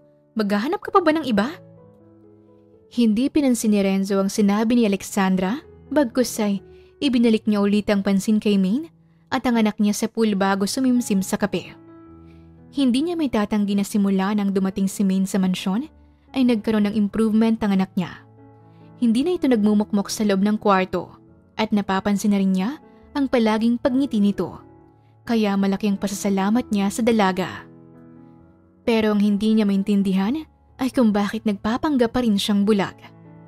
Halos magdadalawang buwan na at ang plano lang naman niya ay hanggang 2 weeks lang at mapagkakatiwalaan na rin naman niya si Maine. Hindi na ito tama, Renzo. Ilang araw nang hindi matanggal ang tingin mo sa yaya ng anak mo. Sambit ng isip niya nang hindi pa rin binibitawan ang tingin kay Maine. Kinabukasan ay second day ni Maine sa pagtuturo kay Miracle sa paglalangoy sa pool nang biglang dumating si Alexandra. Nakilala niya na ito kahapon at super angelic ang mukha pero kung magsalita ito ay parang may galit ito sa kanya. May bala ka bang akitin si Renzo? Mataray na tanong nito sa kanya nang nakakross pang magkabilang braso sa harapan niya. Break time nila sa swimming lesson kaya't nandito siya sa kusina ngayon para paghandaan ng merienda si Miracle nang biglang pumasok din sa loob ng kusina si Alexandra. Inaakit sa si Renzo? Bakit mo naman nasabi, ma'am? Natatawang tanong ni Maine pero nandun pa rin ang paggalang sa boses niya. Bakit ganyan ang suot mo? Ang ikli ng shorts mo at naka-sports bra ka lang. Tinapos muna ni Maine ang paglalagay ng cream cheese sa sliced bread bago binalingin si Alexandra. Alangan naman pong mag-jogging pants ako at mag-jacket habang lumalangoy. At wala naman po rito sa mansyon si Sir Renzo kaya paano niyo nasabi na inaakit ko siya? Natatawa at napapailing na mga tanong ni Maine. Umalis nga ng mansyon kaninang umaga si Renzo at Mang Carding. At saka, kung may balak man akong akitin si Sir Renzo, di sana nag-2-piece swimsuit na ako kahapon. Kibit balikat na dagdag ni Maine na mas lalong ikinainis ni Alexandra. At sa asal mong yan, do you think magtatagal ka rito sa mansyon? Galit na tanong nito sa kanya. Napanganga naman si Maine sa narinig. Aba, parang ako pa ang naging masama rito. Siya naman ang nagsimula ng maling paratang. Pinagtatanggol ko lang ang sarili ko. Akitin si Sir Renzo? Hindi ako desperada para gawin yon. Kung may balak man ako, di sana nagtupis na ako kahapon. May saltik yata sa pag-iisip ang babaeng to. Napapailing na sambit ng isip ni Maine. Pero natigil lamang siya sa pag-iisip nang may napagtanto siya sa naging tanong nito kanina. Teka nga ma'am, parang may mali sa naging tanong niyo. Inaakit si Sir Renzo? Hindi naman siya maaakit ng kahit sino pagdating sa pisikal na kaanyuan ng isang tao dahil bulag siya. Naguguluhang tanong ni Maine. Pero bago pa siya makarinig ng sagot mula kay Alexandra, ay bigla na lang pumasok sa loob ng kusina si Miracle. Miracle, may kailangan ka ba? Nakangiting tanong niya sa bata. Gusto mo mag-swimming lesson muna tayo bago magmerienda? Sambit ni Maine nang maintindihan ang pag-sign language ng bata. Ngumiti naman si Miracle at marahang napatangos sa kanya. Sige, tara, mag-swimming muna ulit tayo bago magmerienda. Hinawakan nga ni Maine ang isang kamay ng bata pabalik sa pool area, kaya naiwang mag-isa sa kusina si Alexandra. Makalipas ang halos kalahating oras na pagsiswimming lesson nila, ay nagpatuyo muna si Maine bago kinuha na rin sa kusina ang hinanda niyang merienda kanina. Orange juice at sliced bread na pinalaman ng cream cheese. Nang makabalik siya sa pool area, ay nilapag niya nga rito ang isang maliit na round table. In fairness, ang sarap ng merienda. Kumain ka na rin, Miracle. Nakangiting baling ni Alexandra sa bata. Ay, teka sandali. Kukuha lang ako ng ice cubes para lumamig ang juice natin. Sambit ni Maine at iniwan ang dalawa. Pero nang nasa pintuan pa lang siya, ay narinig na lang niyang biglang pagsigaw ni Alexandra. Miracle! Are you okay? Anong nangyayari sa'yo? Nang makabalik si Maine sa pwesto, ay nagulat lamang siya nang makitang nahihirapan sa paghinga ang bata.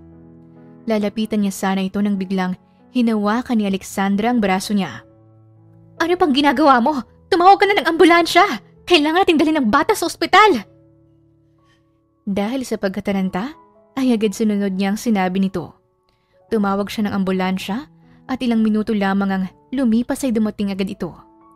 Naidala nga agad nila si Miracle sa ospital. Iha, anong nangyari sa apo ko? Pag-aalalang tanong ni Mrs. Monteverde nang makarating na rin ito sa ospital. Bigla na lang po siyang nahirapan sa paghinga at nawalan po siya ng malay. Hindi ko po alam kung bakit nangyari yun sa kanya. Nanginginig na sagot ni Maine. Kasalukuyang nasa loob pa rin ng emergency room ang bata. Pero si Maine ay kanina pa palakad-lakad. Hindi mapakali at bakas ang pagkabalisa sa mukha dahil sa sobrang pag-aalala sa bata. Maine, iha, mas mabuti nang Uminom ka muna ng tubig para kumalma ang sistema mo. Huwag kang mag-alala. Magiging okay din ang apo ko. Tara, samahan na kita sa cafeteria nila rito. Pag-aalalang sambit ni Mrs. Monteverde. Sinamahan nga siya nito para makainom ng tubig kaya naiwan mag-isa si Alexandra sa labas ng ER. Bahagyang kumalma naman ang sistema niya nang nakainom siya ng tubig pero hindi pa rin nawawala ang pagkabahala niya sa bata. Nang makabalik sila'y nakapasok na rin sila sa ER. Pansin nga niyang nasa loob na rin si Renzo. Nakatalikod ito sa kanya habang kaharap ang anak. Hawak ang isang kamay nito na walang malay pa rin. Sir, I'm sorry kung nangyari to kay Miracle. Pero hindi ko po alam kung bakit. You're fired, Miss Flores. Puno ng galit na pagbitiw ng mga salita ni Renzo nang hindi siya nililingon nito. Nagulat si Maine sa narinig. Sir, wala po akong ginawang masama. Walang ginawang masama?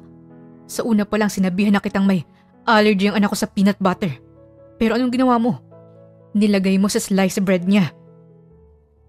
Mariin na pananalita ni Renzo at mahigpit ang pagkakahawak sa side rail sa hinihigaan ng anak. Nanlaki ang mga mata ni Maine.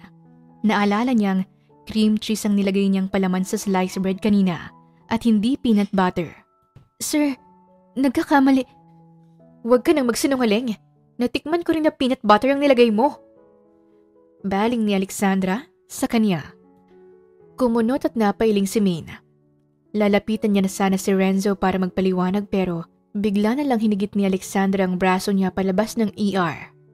Si Mrs. Monteverde at Mang Carding naman ay hindi makapaniwala sa mga narinig. Sandali lang, ano ba? Bitawan mo ako! Magpapaliwanag ako!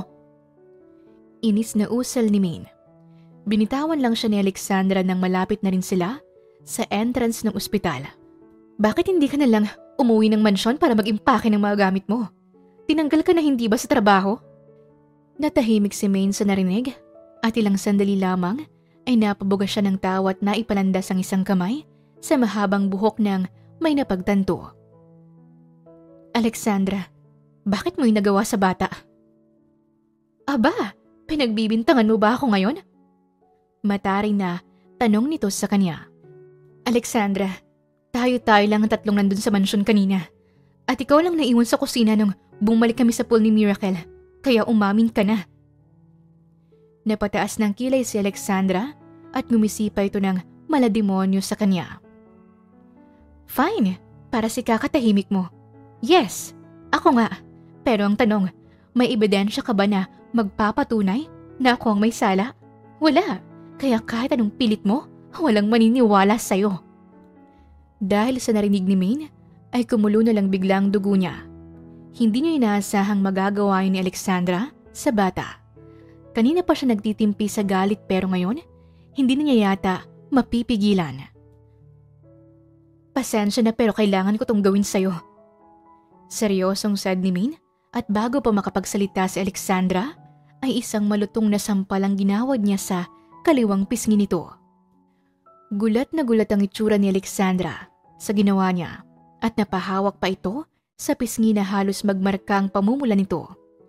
Ang ilang mga tao naman sa paligid nila ay nagulat din at napasingha pa sa nangyari. Bitch! Bakit mo ko sinampal? Anong karapatan mong sampalin ako? Sarkastikong napatawa si Maine bago muling sumeryoso ang muka.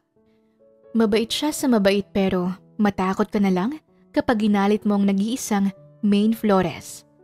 Bobo ka ba? Alam mo nang may allergy ang bata sa peanut butter. Pinakain mo pa. Kung buhay lang ang mami ni Miracle, hindi lang sampal ang aabutin mo. Baka pinakain ka na rin sa mga buhaya. Alam mo, bakit hindi natin pantayin? Saka ng pisngi mo naman para matauhan. Bago pa matapos ni Maine ang sasabihin, ay agad nang tumawag ng guard si Alexandra kaya pinalabas siya ng guard sa pag-aakalang nag-iiskandalo siya. Nang tuluyang pinalabas siya ng ospital, ay napasigaw na lamang siya sa sobrang galit at iritasyon kay Alexandra. Humanda ka. Pagbabayaran mo rin ang ginawa mo sa bata. Makalipas ang 3 araw ay halos hindi pa rin makapaniwala si Maine na wala na siya sa mansyon dahil sa nangyari. Bumalik nga siya sa dating boarding house niya. Akala rin niya makakahanap na siya ng ebidensya na si Alexandra ang may kasalanan pero wala palang CCTV sa kusina ng mansyon. Namimiss na nga rin niya si Miracle at pinagdadasal niya na sana'y okay rin ang bata. Oh, Tay, napatawag po kayo. Tugon ni Maine sa kabilang linya. Kalalabas niya lang sa isang restaurant matapos magpasa ng resume para mag-apply bilang waitress nang biglang tumawag ang ama niya. Anak, nanalo tayo sa loto! Milyonaryo na rin tayo! Masayang pagsisigaw ng ama niyang si Rodolfo. Anong sinabi niyo, Tay? Nanalo ka po sa loto? Halos hindi pa makapaniwalang tanong ni Maine. Oo anak, totoo ito.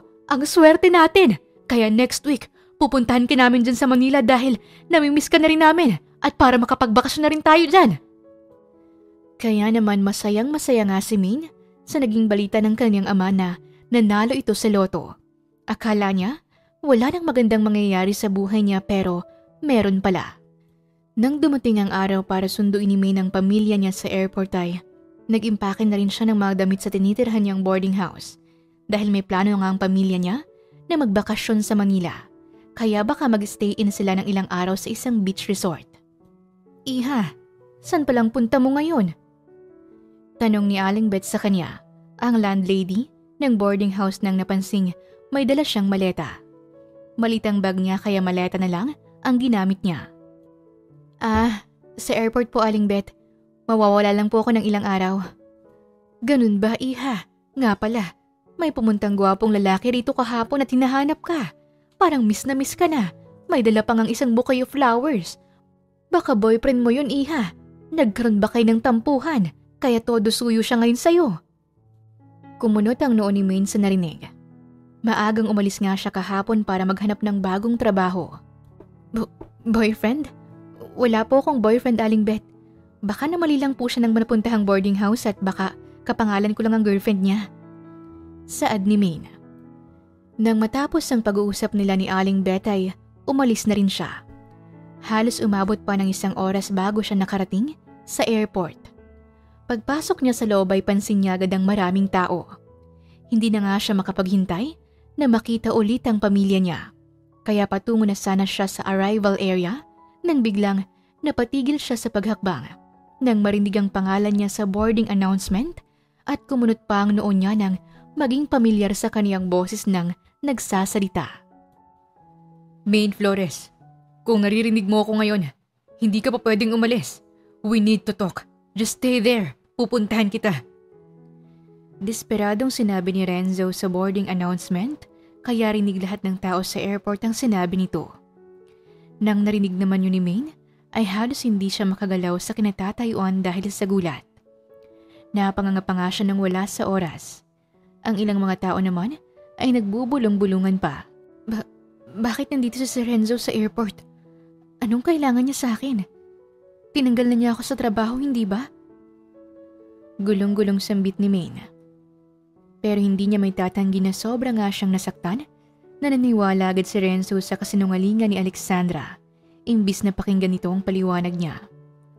Buong gabi nga siyang umiyak noon at ngayon, bumabalik tuloy ang sakit. Napagtanto rin niya na kaya siya nasaktan ng sobra dahil may nararamdaman na rin pala siya sa boss niya. Agad pinahira niya ang basang pisngi ng may kumuwalang luha. Aalis na sana siya sa pwesto niya nang biglang may humigit sa braso niya kaya't napaharap siya rito. Hindi ka pa pwedeng umalis, Maine. Napapaos na sambit ni Renzo. Halos habol pa nito ang hininga. Halatang tumakbo pa ito, mahabol lang siya. Sir, nakakakita na po kayo? Hindi po ba bulag kayo? Gulantang na tanong ni Maine nang mapansing harap-harapan siya nitong tinitingnan sa mga mata at galing pa nga ito sa pagtakbo. Nagpanggap lang akong bulag. Buong boses na pag-amin ni Renzo. Napatakip naman ang bibig si Maine sa hindi inaasahang sagot. Halos hindi mag-sink in sa utak niya na all this time, nakakakita pala ang amo niya. Pero ang hindi niya maintindihan ay kung bakit nandito ito ngayon sa airport. Pero bakit nandito po kayo sa airport? Hindi ba't tinanggal niyo na ako sa trabaho? Mapait na tanong ni Maine. Maine, I'm really sorry. Nalaman ko ng totoo na si Alexandra palang may kasalanan sa nangyari sa anak ko. Sana mapatawad mo ko. Puno ng pagmamakaawa ni Renzo. Nalaman? Paano mo nalaman ng totoo? Mula sa anak ko. Sinabi niya sa akin ng totoo. Nakakapagsalita na rin siya sa amin. Miracle can talk normally now. And that's also because of you, Maine. Malaking naging parte mo sa progress niya, sa pagsasalita dahil sa suporta at malasakit na binuhos mo rin sa kanya. Sumbit ni Renzo at bakas ang ngiti sa mga mata nito. Hindi makapaniwala si Maine sa narinig at napaluha na lang bigla dahil sa magandang balita. Nakakapagsalita na rin ng normal si Miracle? Naiiyak na sambit ni Maine sa sobrang saya. Napamahal na nga sa kaniyang bata kahit magdadalawang buwan pa lang siyang naging yaya nito. Dahan-dahan namang lumapit si Renzo sa kaniya para punasan ang mga luhang kumawala sa pisngi niya. And she misses you so much, Maine. Kaya pwede bang huwag mo nang ituloy ang pag-alis mo? Bumalik ka na, please. Puno ng emosyong sambit ni Renzo at parang may ibang ibig sabihin pa ang huling sinabi nito. Ha? Aalis? Hindi naman ako aalis. Sinusundo ko lang ang pamilya ko rito na galing probinsya. Kunot noong paliwanag ni Maine. Hindi ka pala aalis? Pumunta ulit ako kanina sa boarding house niyo at ang sabi ng landlady, papunta ka raw sa airport dahil aalis. Hindi natapos ni Renzo ang sasabihin nang may lumapit sa kanila. Oh, Ate Maine, bakit may dala po kayong maleta? At hindi mo naman po sinabi na isasama mo pala ang boyfriend mo rito ngayon? Manghang saad ni Hannah, ang younger sister ni Maine, 16 na taong gulang. Nabigla naman si Maine nang makitang nandito na rin pala ang pamilya niya. Pero hindi niya maiwasang magulat nang mapagkamalan pa ng kapatid niya na boyfriend niya si Renzo. Ah, Hannah, hindi ko siya. Welcome sa pamilya namin, iho. Saad naman ang kaniyang ama na si Rodolfo, 58 taong gulang, isang magsasaka. Magsasalita na sana si Maine nang biglang nagsalita naman ang kaniyang ina. Aba anak, ang gwapo naman ng boyfriend mo. May lahi ka ba, iho? Kapag nagpakasal kayo't nagkaanak, sigurado akong magiging maganda at gwapong mga anak ninyo. Nakangiting sambit naman ang kaniyang ina na si Lourdes, 55 taong gulang, isang fishball vendor. Pero may trabaho ka ba, iho? Kaya mo bang buhayin? Hindi ko po siya boyfriend. Sigaw na ni Maine na ikinatahimik ng pamilya niya. Hiyang-hiya nga siya sa mga pinagsasabi ng pamilya niya. Si Renzo naman ay nagsalita rin. Magandang araw po. Ako po si Renzo Monteverde, ang amo ni Maine. Nagtatrabaho siya bilang yaya ng anak ko. Nakangiting pagpapakilala ni Renzo. Nabigla at napakamot na lamang sa ulo ang pamilya ni Maine sa nalaman. Ay, sayang naman po. Akala ko magkakaroon na ng gwapo at mayabang boyfriend ang ate ko. And BSB pa naman siya. Saad ni Hannah. Nang narinig yun ni Maine, ay pinanlakihan niya ng mga matang kapatid. Iho, may alam ka ba na mura pero magandang hotel dito sa Manila? At may alam ka ba na magandang puntahan dito? Yung mag-i-enjoy kami. Magbabakasyon kasi kami rito ng ilang araw. Nanalo kasi kami sa loto. Nakangiting baling ng ama ni Maine kay Renzo. Ngayon, napagtanto nga ni Renzo na hindi pala aalis ang dalaga. Kung may balak po kayong magbakasyon dito, ako na pong bahala sa inyo. Pwedeng sa mansyon na lang din kayo tumuloy para hindi na po kayo gumastos pa para sa accommodation nyo. Nagulat naman si Maine sa sinabi ni Renzo, pero bago pa siya makaangal, ay nagsalita na agad ang ina niya. Aba, Maine, ang bait pala ng amo mo. Pero iho, may babayaran pa ba kami sa pagtira sa mansyon mo? Bahagyang napatawa si Renzo. Wala po kayong babayaran. Libre po lahat kahit mga pagkain. Magpapasundo po tayo sa driver ko. Kaya sa labas na lang ng airport po tayo maghintay. Oh, Nay, Tay, tara na. Sa labas ng airport na tayo maghintay. At maraming salamat po, Kuya Renzo. Ang swerte naman ng ate ko dahil kayong naging amo niya. Nakangiting sambit ng kapatid ni Hana kay Renzo bago hinigit ang braso ng mga magulang para lumabas ng airport. Napailing na lamang si Maine habang pinagmamasdan ng pamilya niya na medyo malayo na rin sa pwesto nila. Ako nang magdadala sa maleta mo. Sambit ni Renzo kahit napabaling siya rito. Pero bago pa ito humakbang dalang maleta, ay hinigit na niya ang braso nito, kaya napaharap si Renzo sa kanya. Sir, ayos lang po ba kayo? Kanina ko pa napapansing namumutlang itsura niyo. Pag-aalala ni Maine, hinawakan niya pa ang noo nito. Sir, nilalagnat po kayo. Gulat na sad niya nang maramdaman ang sobrang init sa noo nito. I'm fine. Mawawala rin ito. Napapaos na tugon ni Renzo nang hindi pa makatingin sa mga mata niya. Bago pa makapagsalita si Maine ay agad nang umalis si Renzo sa harapan niya. Dala ang maleta niya para sumunod na rin sa mga magulang niya sa labas ng airport. Kung kailan okay na si Miracle, nilagnat naman siya. Napapailing na sambit ni Maine bago sumunod na rin kay Renzo. Nang makarating sila ay manghang-manghang pamilya niya sa sobrang ganda ng mansyon. Kausap nga ng mga ito ngayon si Mrs. Monteverde sa living area. Pero naagaw lamang ang pansin niya nang makitang pababa sa hagdan si Miracle para salubungin siya. Miracle, namiss kita ng sobra. Masayang sambit ni Maine nang mayakap ang bata. Namiss din po kita, Ate Maine. Masaya po ako nandito ulit kayo. Nang tuluyang kinakausap na rin siya ng bata, ay hindi niya naiwasang maging emosyonal. Masayang-masaya ako na kaya mo na rin makipag-usap sa amin. Payakap nga ulit ako. Namiss kita eh. Nakangiting sambit ni Maine at nagyakapan ulit sila. Namiss ka rin po ni Daddy. Ha? Bakit naman ako mamimiss ng Daddy mo? Natatawang tanong ni Maine nang kumawala siya sa pagkakayakap mula sa bata. Si Daddy na lang po ang tanongin niyo, Ate Maine. Pero masaya po ako nandito na rin kayo dahil mawawala na rin ang lagnat ni Daddy. Nakangiting tugon ng bata na ikinakunot noon na lamang niya. Pagsapit ng gabi ay nagsalo-salo silang lahat sa pagkainan na puno ng saya at tawanan. Sarap na sarap nga ang pamilya niya sa mga pagkain niluto ng ina ni Renzo. Nang matapos sila'y sinamahan naman ni Maine si Miracle sa kwarto nito. Hanggang sa nakatulog na rin ang bata. Bagay na bagay nga sa iyo ang pangalang Miracle dahil sa kabutihan ng puso mo. Walang imposible.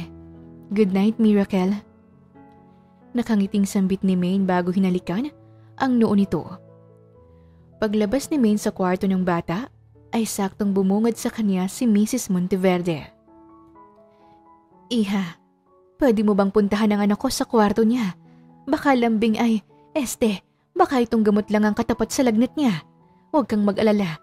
Ako nang bahala sa pamilya mo sa ibaba.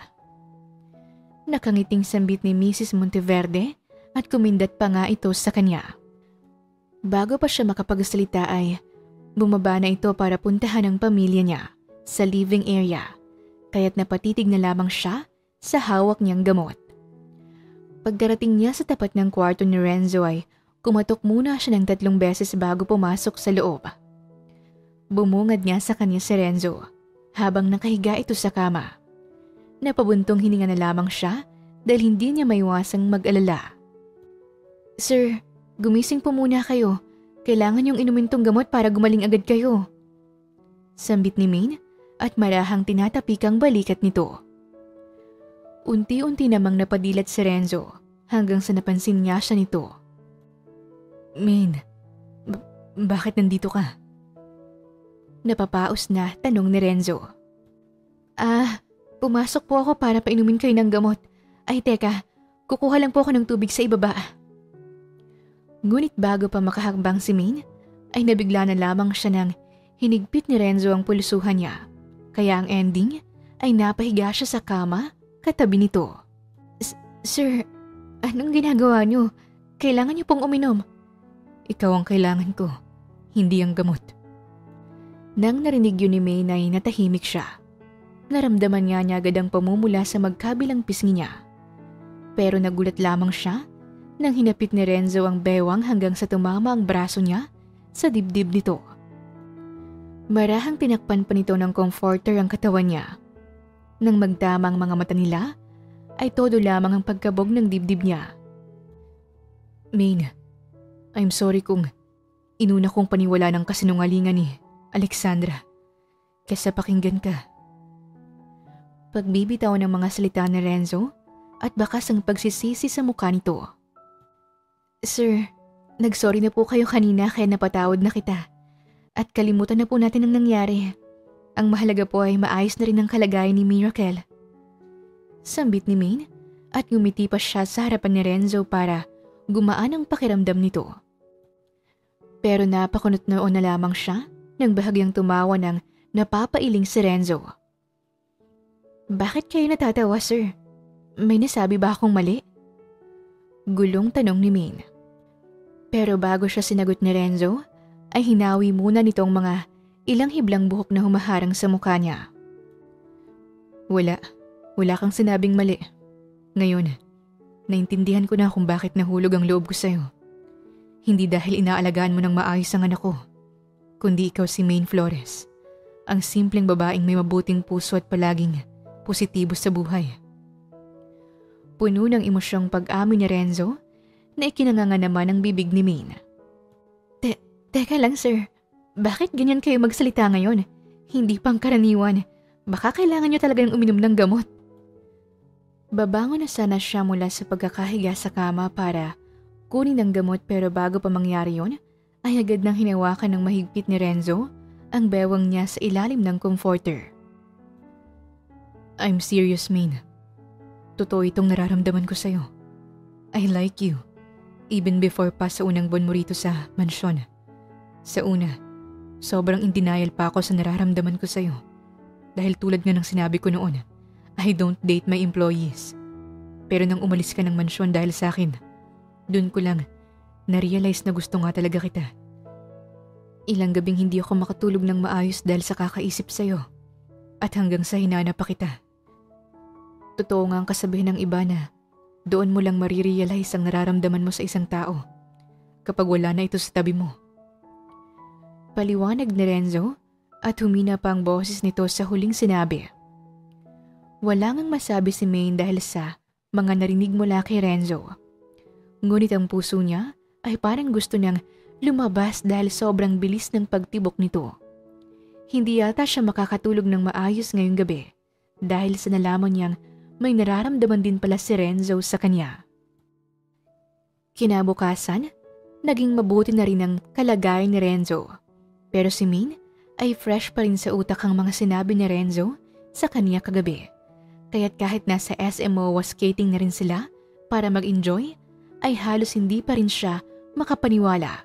Kaya hindi siya makapag-focus sa pag-skating. Hanggang sa halos mapatumba na siya pero mabuti na lang may isang kamay agad ang humawak sa braso niya. Pwede ka namang humingi ng tulong sa akin kung first time mong mag-skating. Saad ni Renzo. This time, hawak na nito ang dalawang kamay niya. Akala ko madali lang. Nauutal pang sambit ni Maine. Are you okay? Kanino ko pa napapansin na parang tulala ka? Hindi pa rin ako makapaniwala sa mga sinabi mo sa akin kagabi. Dahil sa sinabi niya, ay bahagyang napatawa si Renzo. You still don't believe me, do you? Bago pa makapagsalita si Maine, ay hinigit na ni Renzo ang kamay niya.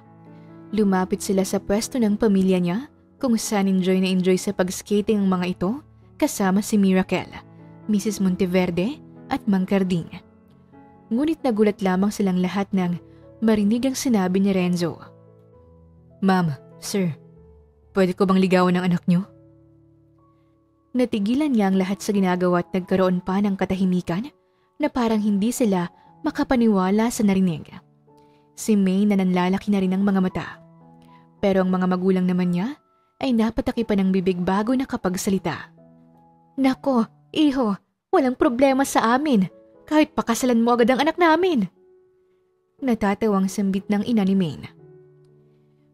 Pero si Maine ang dapat mong tanungin yan, iho. Wika naman ng ama nito. Kaya ilang sandali lamang ay bumaling si Renzo sa dalaga. So Maine, pwede ba kitang ligawan? Bago pa makapagsalita si Maine, ay narinig na niyang sigawan at tilian ng pamilya niya. Pati ang ina ni Renzo ay todo support na rin. Si Mang Carding na kinikilig sa gilid. At si Miracle naman ay napangiti na rin at masaya nga ito sa kung ano man ang magiging relasyon ng daddy niya at ng yaya niyang si Maine. Ate Maine, hayaan niyo pong ligawan kayo ni daddy. Nakangiting sambit pa ng bata. Napangiti naman si Maine sa narinig at sa tingin niya ay wala namang mawawala kung susundin niya ang sinisigaw ng puso niya. Kaya naman harapan niyang hinarap si Renzo. Oo, pwede naman. Nahihiya pang sagot ni May na ikinangiti naman ang wagas ni Renzo. Sobra naman ang naging tuwa ng mga pamilya nila na akala mo naman ay magkasintahan ang dalawa. O ate, magpaligaw ka kahit isang araw lang tapos sagutin mo na agad si Kuya Renzo. Huwag ka nang magpakipot pa, tumatanda ka na eh. Saad ng kapatid ni Maine na ikinatawa at iling na lamang nilang lahat. Kaya sa mga sumunod na araw ay nanligaw nga si Renzo kay Maine. 3 beses na rin siyang niyayaya ni Renzo kumain sa labas. Nag-movie date na rin sila at coffee date. Walang araw din na hindi siya nakakatanggap ng bouquet of flowers.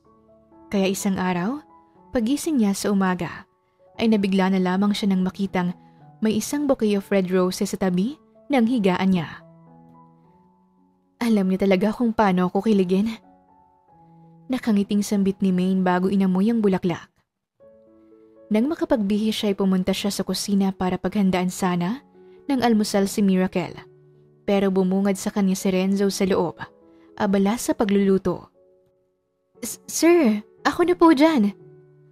Pigil ni Maine nang makalapit siya rito. Pero si Renzo ay napangiti nang makitang gising na rin siya. Pero nabigla at natigilan lamang siya ng marahang hinalikan nito ang noo niya. It's fine, Maine. Umupo ka na lang dyan. Ako nang bahala sa almusal mo. Kaya walang nagawa si Maine kundi ang umupo na lang kahit abot na sa ibang planeta ang kilig niya. Kiaga-aga, nag-iingay na agad ang puso niya. Sir, bakit po pala? Renzo. Renzo na lang, wag ng sir. Nanliligaw na ako sa iyo, Maine. Tapos sir pa rin ang tawag mo sa akin. Natatawa at napapailing na saad ni Renzo. Bahagyang napatawa na lang din si Maine. Napatikim muna nga siya bago nagsalita. Renzo, nasaan ang pamilya ko? Pansin ko wala sila rito sa loob ng mansyon. Takang tanong niya. Umalis na sila para pumunta sa beach resort. Kasama si Mama, Miracle at Mang Carding para masolo raw kita ngayong araw. Nakangiting sambit ni Renzo at nilapag sa mesa ang nilutong tapsilog. Kumain ka na dahil may pupuntahan tayo ngayong araw. Hindi naman maiwasang maging excited ni Maine dahil baka magdi-date ulit sila. Pupuntahan? Saan? Malalaman mo mamaya. Tugon ni Renzo at sabay kinindatan pa siya nito. Kaya naman nang makarating sila sa mismong lugar, ay hindi makapaniwala si Maine na isang foundation program pala ang pupuntahan nila. Ang Mutism Empowerment Program. Napag-alaman din niyang hindi lang pala isang mabuting ama si Renzo, kundi may malasakit din para tumulong sa mga taong may kapansanan. Oh, iho, mabutit bumisita ka ulit ngayon. Maraming salamat pala sa binigay mong financial donation noong nakaraang buwan. Naging malaking tulong yun sa kanila. Pasasalamat ni Mrs. Garcia, isang staff ng Mutism Empowerment Program. Walang anuman po, Mrs. Garcia. Masaya po ako na nakatulong ako sa kanila, kahit papano. At nandito po kami para magkaroon ng free sign language class para sa mga batang hindi pa marunong kung paano i-express ang mga sarili nila. Nakangiting saad pa ni Renzo at sabay binalingan si Maine. At dahil marunong din si Maine mag-sign language, ay dalawa nga sila ni Renzo ang nagturo sa mga batang may mutism. Kakaiba nga ang date nila ngayong araw dahil imbis na kumain sila sa labas, Mag-sine o mag-coffee, mas pinili nilang ibuhos ang oras sa pagtuturo ng sign language. Enjoy na enjoy nga sila ni Renzo sa pagtuturo dahil sa kabila ng kapansanan ng mga bata, ay bibong-bibong mga ito at madaling turuan. Halimbawa naman ang pagpapakilala sa bagong kaibigan ay ganito lang. Tingnan niyo ang mga kamay ko. Hello, ako nga pala si Renzo. Nakangiting pagtuturo ni Renzo habang nagsa-sign language. Kakatapos lang ni Maine sa pagtuturo kanina, kaya pinagmamasdan naman niya ngayon si Renzo at ang mga bata. Hindi niya namalayang nakangiti na pala siya sa mga ito. Iha, masaya ako na may girlfriend na rin si Renzo. 2 years na siya nagbibigay ng donation dito at ngayon lang siya nagdala ng girlfriend dito. Dahil sa kabutihan ng puso niya, ay deserve niya na may nagmamahal ulit ng totoo at tapat sa kanya. Nang narinig ni May ng sinabi ni Mrs. Garcia, ay napabaling siya rito. Akala nga nito ay girlfriend siya ni Renzo, pero napangiti siya sa narinig. Hindi pa po ako girlfriend ni Renzo, pero may plano na po akong sagutin siya. Nakangiting tugon ni Maine. Sigurado na nga siya sa nararamdaman niya kay Renzo, kaya bakit niya papatatagalin ang panliligaw nito? Kung nakikita rin naman niya kung gaano kabuti ang puso nito at kaseryoso sa kanya. Kaya naman nang nasa isang adventure park sila kasama ang mga pamilya nila para mag-enjoy, ay dito na nga niya planong sagutin si Renzo. Oh, Renzo, tara! Tayo naman! Masaya itong double zipline. Excited na baling ni Maine kay Renzo. Pero si Renzo ay napalunok ng laway at hindi pa nga sila nagsisimula pero pinagpapawisan na agad ito. Oh, huwag mong sabihing natatakot ka. Natatawang tanong ni Maine. Natatakot? Bakit naman ako matatakot? Zipline lang yan. Matapang na sagot ni Renzo kahit sa kaloob-looban niya ay kinakabahan na siya. Ayun lang pala, di tara na. Paghihigit ni Maine sa braso nito. Aba, iho, mabuti yan. Hindi ka na pala takot sa heights. Manghang sinabi ni Mrs. Monteverde sa anak. Lola, iba po ang nagagawa kapag in love ang isang tao. Nakangiting sambit naman ni Miracle. Pagkatapos nyo, kami naman ang susunod. Excited na sad naman ng ina ni Maine. Ang iba pa nilang kasama ay excited ding masubukan ng zipline, kaya naman ay nauna na si Maine at Renzo. Tinulungan muna sila ng staff para maisuot ang dapat isuot nila para sa safety zipline adventure nila. Nang ready na rin sila sa starting point, ay binalingan ni Maine si Renzo at hinawakan pa ang isang kamay nito. Renzo, ano palang petsa ngayon? Kumunot ang noo ni Renzo sa naging random na tanong niya. June 27. Bakit mo naman naitanong? So bale, June 27 pala ang monthsary at anniversary natin. Nakangiting tugon ni Maine. Nang narinig yun ni Renzo, ay agad na gets niya ang ibig sabihin ni Maine. Gulat na gulat pang itsura niya nang malamang sinasagot na pala siya ng dalaga. Pero bago pa siya makapagsalita, ay agad nang nagsimula ang zipline adventure nila. Preskong hangin agad ang sumalubong sa kanila kasabay ng magandang tanawin sa paligid. Imbis na matakot siya sa heights ay mas nangibabaw ang sayang nararamdaman niya. Kaya hindi pa naiwasan ni Renzo ang mapasigaw. Girlfriend ko na siya! Nang narinig yun ni Maine, ay napatawa na lamang siya at napasigaw na rin. Boyfriend ko na siya! Nang nagkatinginan sila, ay napangiti na lamang sila sa isa't isa hanggang sa natapos din ang pag-zipline nila. At nang nakarating na rin sila sa landing area, ay agad tinulungan sila ng staff para sa mga suot nila. Hindi ako makapaniwala na sinasagot mo na rin ako. Sambit ni Renzo nang magkaharap sila. Hawak pa nito ang magkabilang pisngi ni Maine. Bahagyang napatawa si Maine at walang pasubaling hinalikan ng mabilisan ang labi ni Renzo. Nagulat naman ang mga taong nasa paligid nila. Oh ayan, kapanipaniwala ng sinasagot na kita. nakangiting saad ni Maine. Natigilan si Renzo sa paghalik niya. Pero ilang sandali lamang ay sumilay ang ngiti nito sa labi at marahang hinapit ang bewang niya. Ganto dapat ang paghalik, Maine.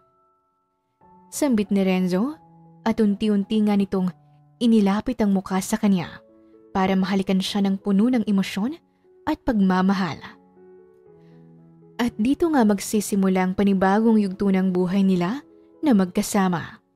Kasabay ng pagdampi ng mga labi nila ay ang pagdapo ng mga puso nila patungo sa pagbuo ng mga masasayang alaala na puno ng pagmamahalan at inspirasyon. Ngayong masaya na rin ang mga puso nila ay may nais pang maabot si Maine para sa sarili. Ito ay ang makapagtapos siya ng kolehiyo kaya't bumalik siya sa pag-aaral para maging isang ganap na speech language pathologist. Nais nga niyang makatulong sa mga taong may selective mutism, katulad sa kondisyon ni Miracle noon. Kaya makalipas ang ilang taong ginugol ni Maine sa pag-aaral pagkumpleto ng undergraduate program, ay todo review nga agad siya para sa speech language pathologist licensure examination. At dahil sa pagpupursigi at pagtitiwala sa sarili, ay naipasa niya ito. Tunay nga na hindi pa huli ang lahat kaya kapag may pangarap ka, ipaglaban mo. At ngayon ay nagtatrabaho na si Maine sa isang ospital bilang isang speech language pathologist. Sa loob ng isang taong pagtatrabaho niya, ay masaya naman siya dahil nakakatulong siya sa mga taong may problema sa pagsasalita. Subalit isang araw, akala niya isang pasyente ang bubungad sa kanya nang may pumasok sa consultation room pero nagkakamali pala siya. Alexandra, anong ginagawa mo rito? Gulat na baling ni Maine dito. Maine, alam kong ilang taon ang lumipas pero gusto ko lang ding humingi ng sorry sa nagawa ko sa'yo. Sana mapatawad mo pa rin ako. Kaya rin siguro nagkaroon ako ng ovarian cancer dahil karama ko na yata ito. Hindi ko deserve magkaroon ng anak dahil sa nagawa ko kay Miracle. Naiiyak na paghingi ng tawad ni Alexandra sa kanya. Agad namang napatayo mula sa pagkakaupo si Maine sa swivel chair para lapitan ito. Hinagod niyang likod nito para pakalmahin. Alexandra, matagal na yon. Napatawad na kita. Napatawad ka na rin ni Renzo at Miracle. Sana mapatawad mo na rin ang sarili mo. Kung ano man ang pinagdadaanan mo ngayon, sana maging okay ka rin. Puno ng sinseridad na sambit ni Maine. Hindi madali ang magpatawad pero minsan kailangan mong gawin ito. Hindi para sa iba, kundi para sa kapayapaan ng puso't isip mo. Ngayong nakamit na rin ni Maine ang kapayapaan na yon, pagdating naman sa inaasam niyang klaseng buhay para sa pamilya, ay nakamit na rin. Nabigyan na rin niya ng magandang buhay ang pamilya niya dahil nakakaipon na rin siya ng malaki dahil sa trabaho. At dahil nanalo nga sa loto ang ama niya dati, napaayos din ang bahay nila. At nagkaroon pa ng negosyo na bigasan at karinderyang mga magulang niya. Yung akala nyo na wala nang mangyayaring maganda sa buhay nyo pero lahat ng tagumpay ay may tamang oras at panahon. Pagdating naman sa pagmamahalan, ni Maine at Renzo ay nauwi rin ito sa kasalan hanggang sa biniyayaan din sila ng isang anak na si Freya. 7 taong gulang na rin ito ngayon. May mabuting puso't may malasakit sa kapwa. Bilog ang mukha at may matatabang pisngi. May klima ng buhok pero cute namang tingnan at bibong-bibong bata. Mami, Daddy, dahil po sa inyo marami po tayong natutulungan na mga bulag, pipi at bingi. Ang swerte ko naman po na kayong mga magulang ko. Nakangiting sambit ng anak nila. Kasalukuyang pinagdiriwang nila ngayon ang first anniversary ng kanilang pinatayong foundation program para sa may mga kapansanan katulad ng bulag, pipi at bingi na pinangalanan nilang Voice of Hope program. Ang sarap po pala sa pakiramdamang tumulong sa kapwa. Baling naman ni Miracle sa kanila. Isa na nga itong teenager ngayon. Napangiti naman si Maine at Renzo sa narinig mula sa mga anak nila. Kaya ugaliin yung tumulong dahil ang taong mabait ay pinagpapala. Proud na proud kami sa inyong mga anak dahil lumaki nga kayo ng may mabuting puso. Saad naman ni Maine na ikinangiti ng dalawang anak nila hanggang sa may lumapit na isang staff sa kanila.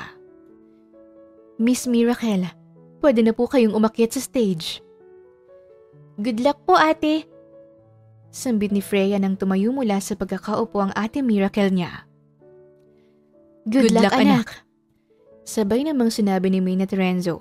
Isa nga rin sa mga guest speaker, si Miracle ngayon para i-share ang naging karanasan nito noon sa pagiging selective mutism at kung paano niya ito nalampasan. Nang hindi pa nagsisimula ang anak nila, ay napabaling lamang si Maine kay Renzo nang nagsalita ito. Mahal, hindi mangyayari ang lahat ng ito kung hindi dahil sa'yo. Kaya maraming salamat dahil dumating ka sa buhay namin. Ikaw at ang mga anak natin ang buhay ko. At wala na akong hihilingin pang iba, kundi ang makasama pa kayo ng matagal. Napangiti si Maine. Mahal, kayo rin ang buhay ko. At maraming salamat din dahil naabot na rin natin ang magkaroon ng masayang pamilya. At ang makapagpatayo ng ganitong foundation program. Masaya at kontento na ako sa kung anong meron tayo ngayon. Puno ng emosyong sambit naman ni Maine sa asawa. Napangiti na lamang sila sa isa't isa at tinuon na rin ang pansin kay Miracle kung saan ay nagsisimula na rin itong magbahagi ng kwento na ang layunin ay ang magbigay ng inspirasyon sa mga taong nawawalan ng pag-asa.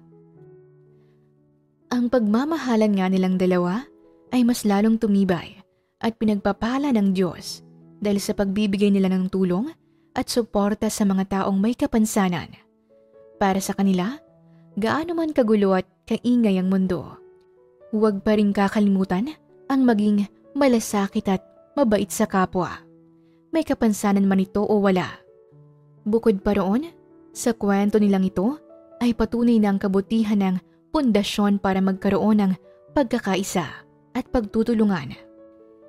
Libre lang ang maging mabuti, pero sobra-sobra naman na biyaya ang matatanggap mo. Kaya si Maine at Renzo ay lubos na pinagkakalooban ng biyaya dahil sa kabutihan nila. And they believe that kindness is the key to their endless love story. Higit sa lahat, walang imposible kapag may mabuti kang puso. Kaya ating panatilihin ang kabutihan dahil ito ang magsisilbing kayamanan natin patungo sa matagumpay na pangarap ng bawat isa. Wakas! Shoutout nga po pala kay Ma'am Elibita Solo. Good morning, Tales of Siren, always listening and watching from Milan, Italy. Kindly shoutout po. Shoutout din kay Ma'am Melanie Diazis. Thank you for always upload sa nice story araw-araw akong nakikinig sa inyo. I'm listening from Kuwait City.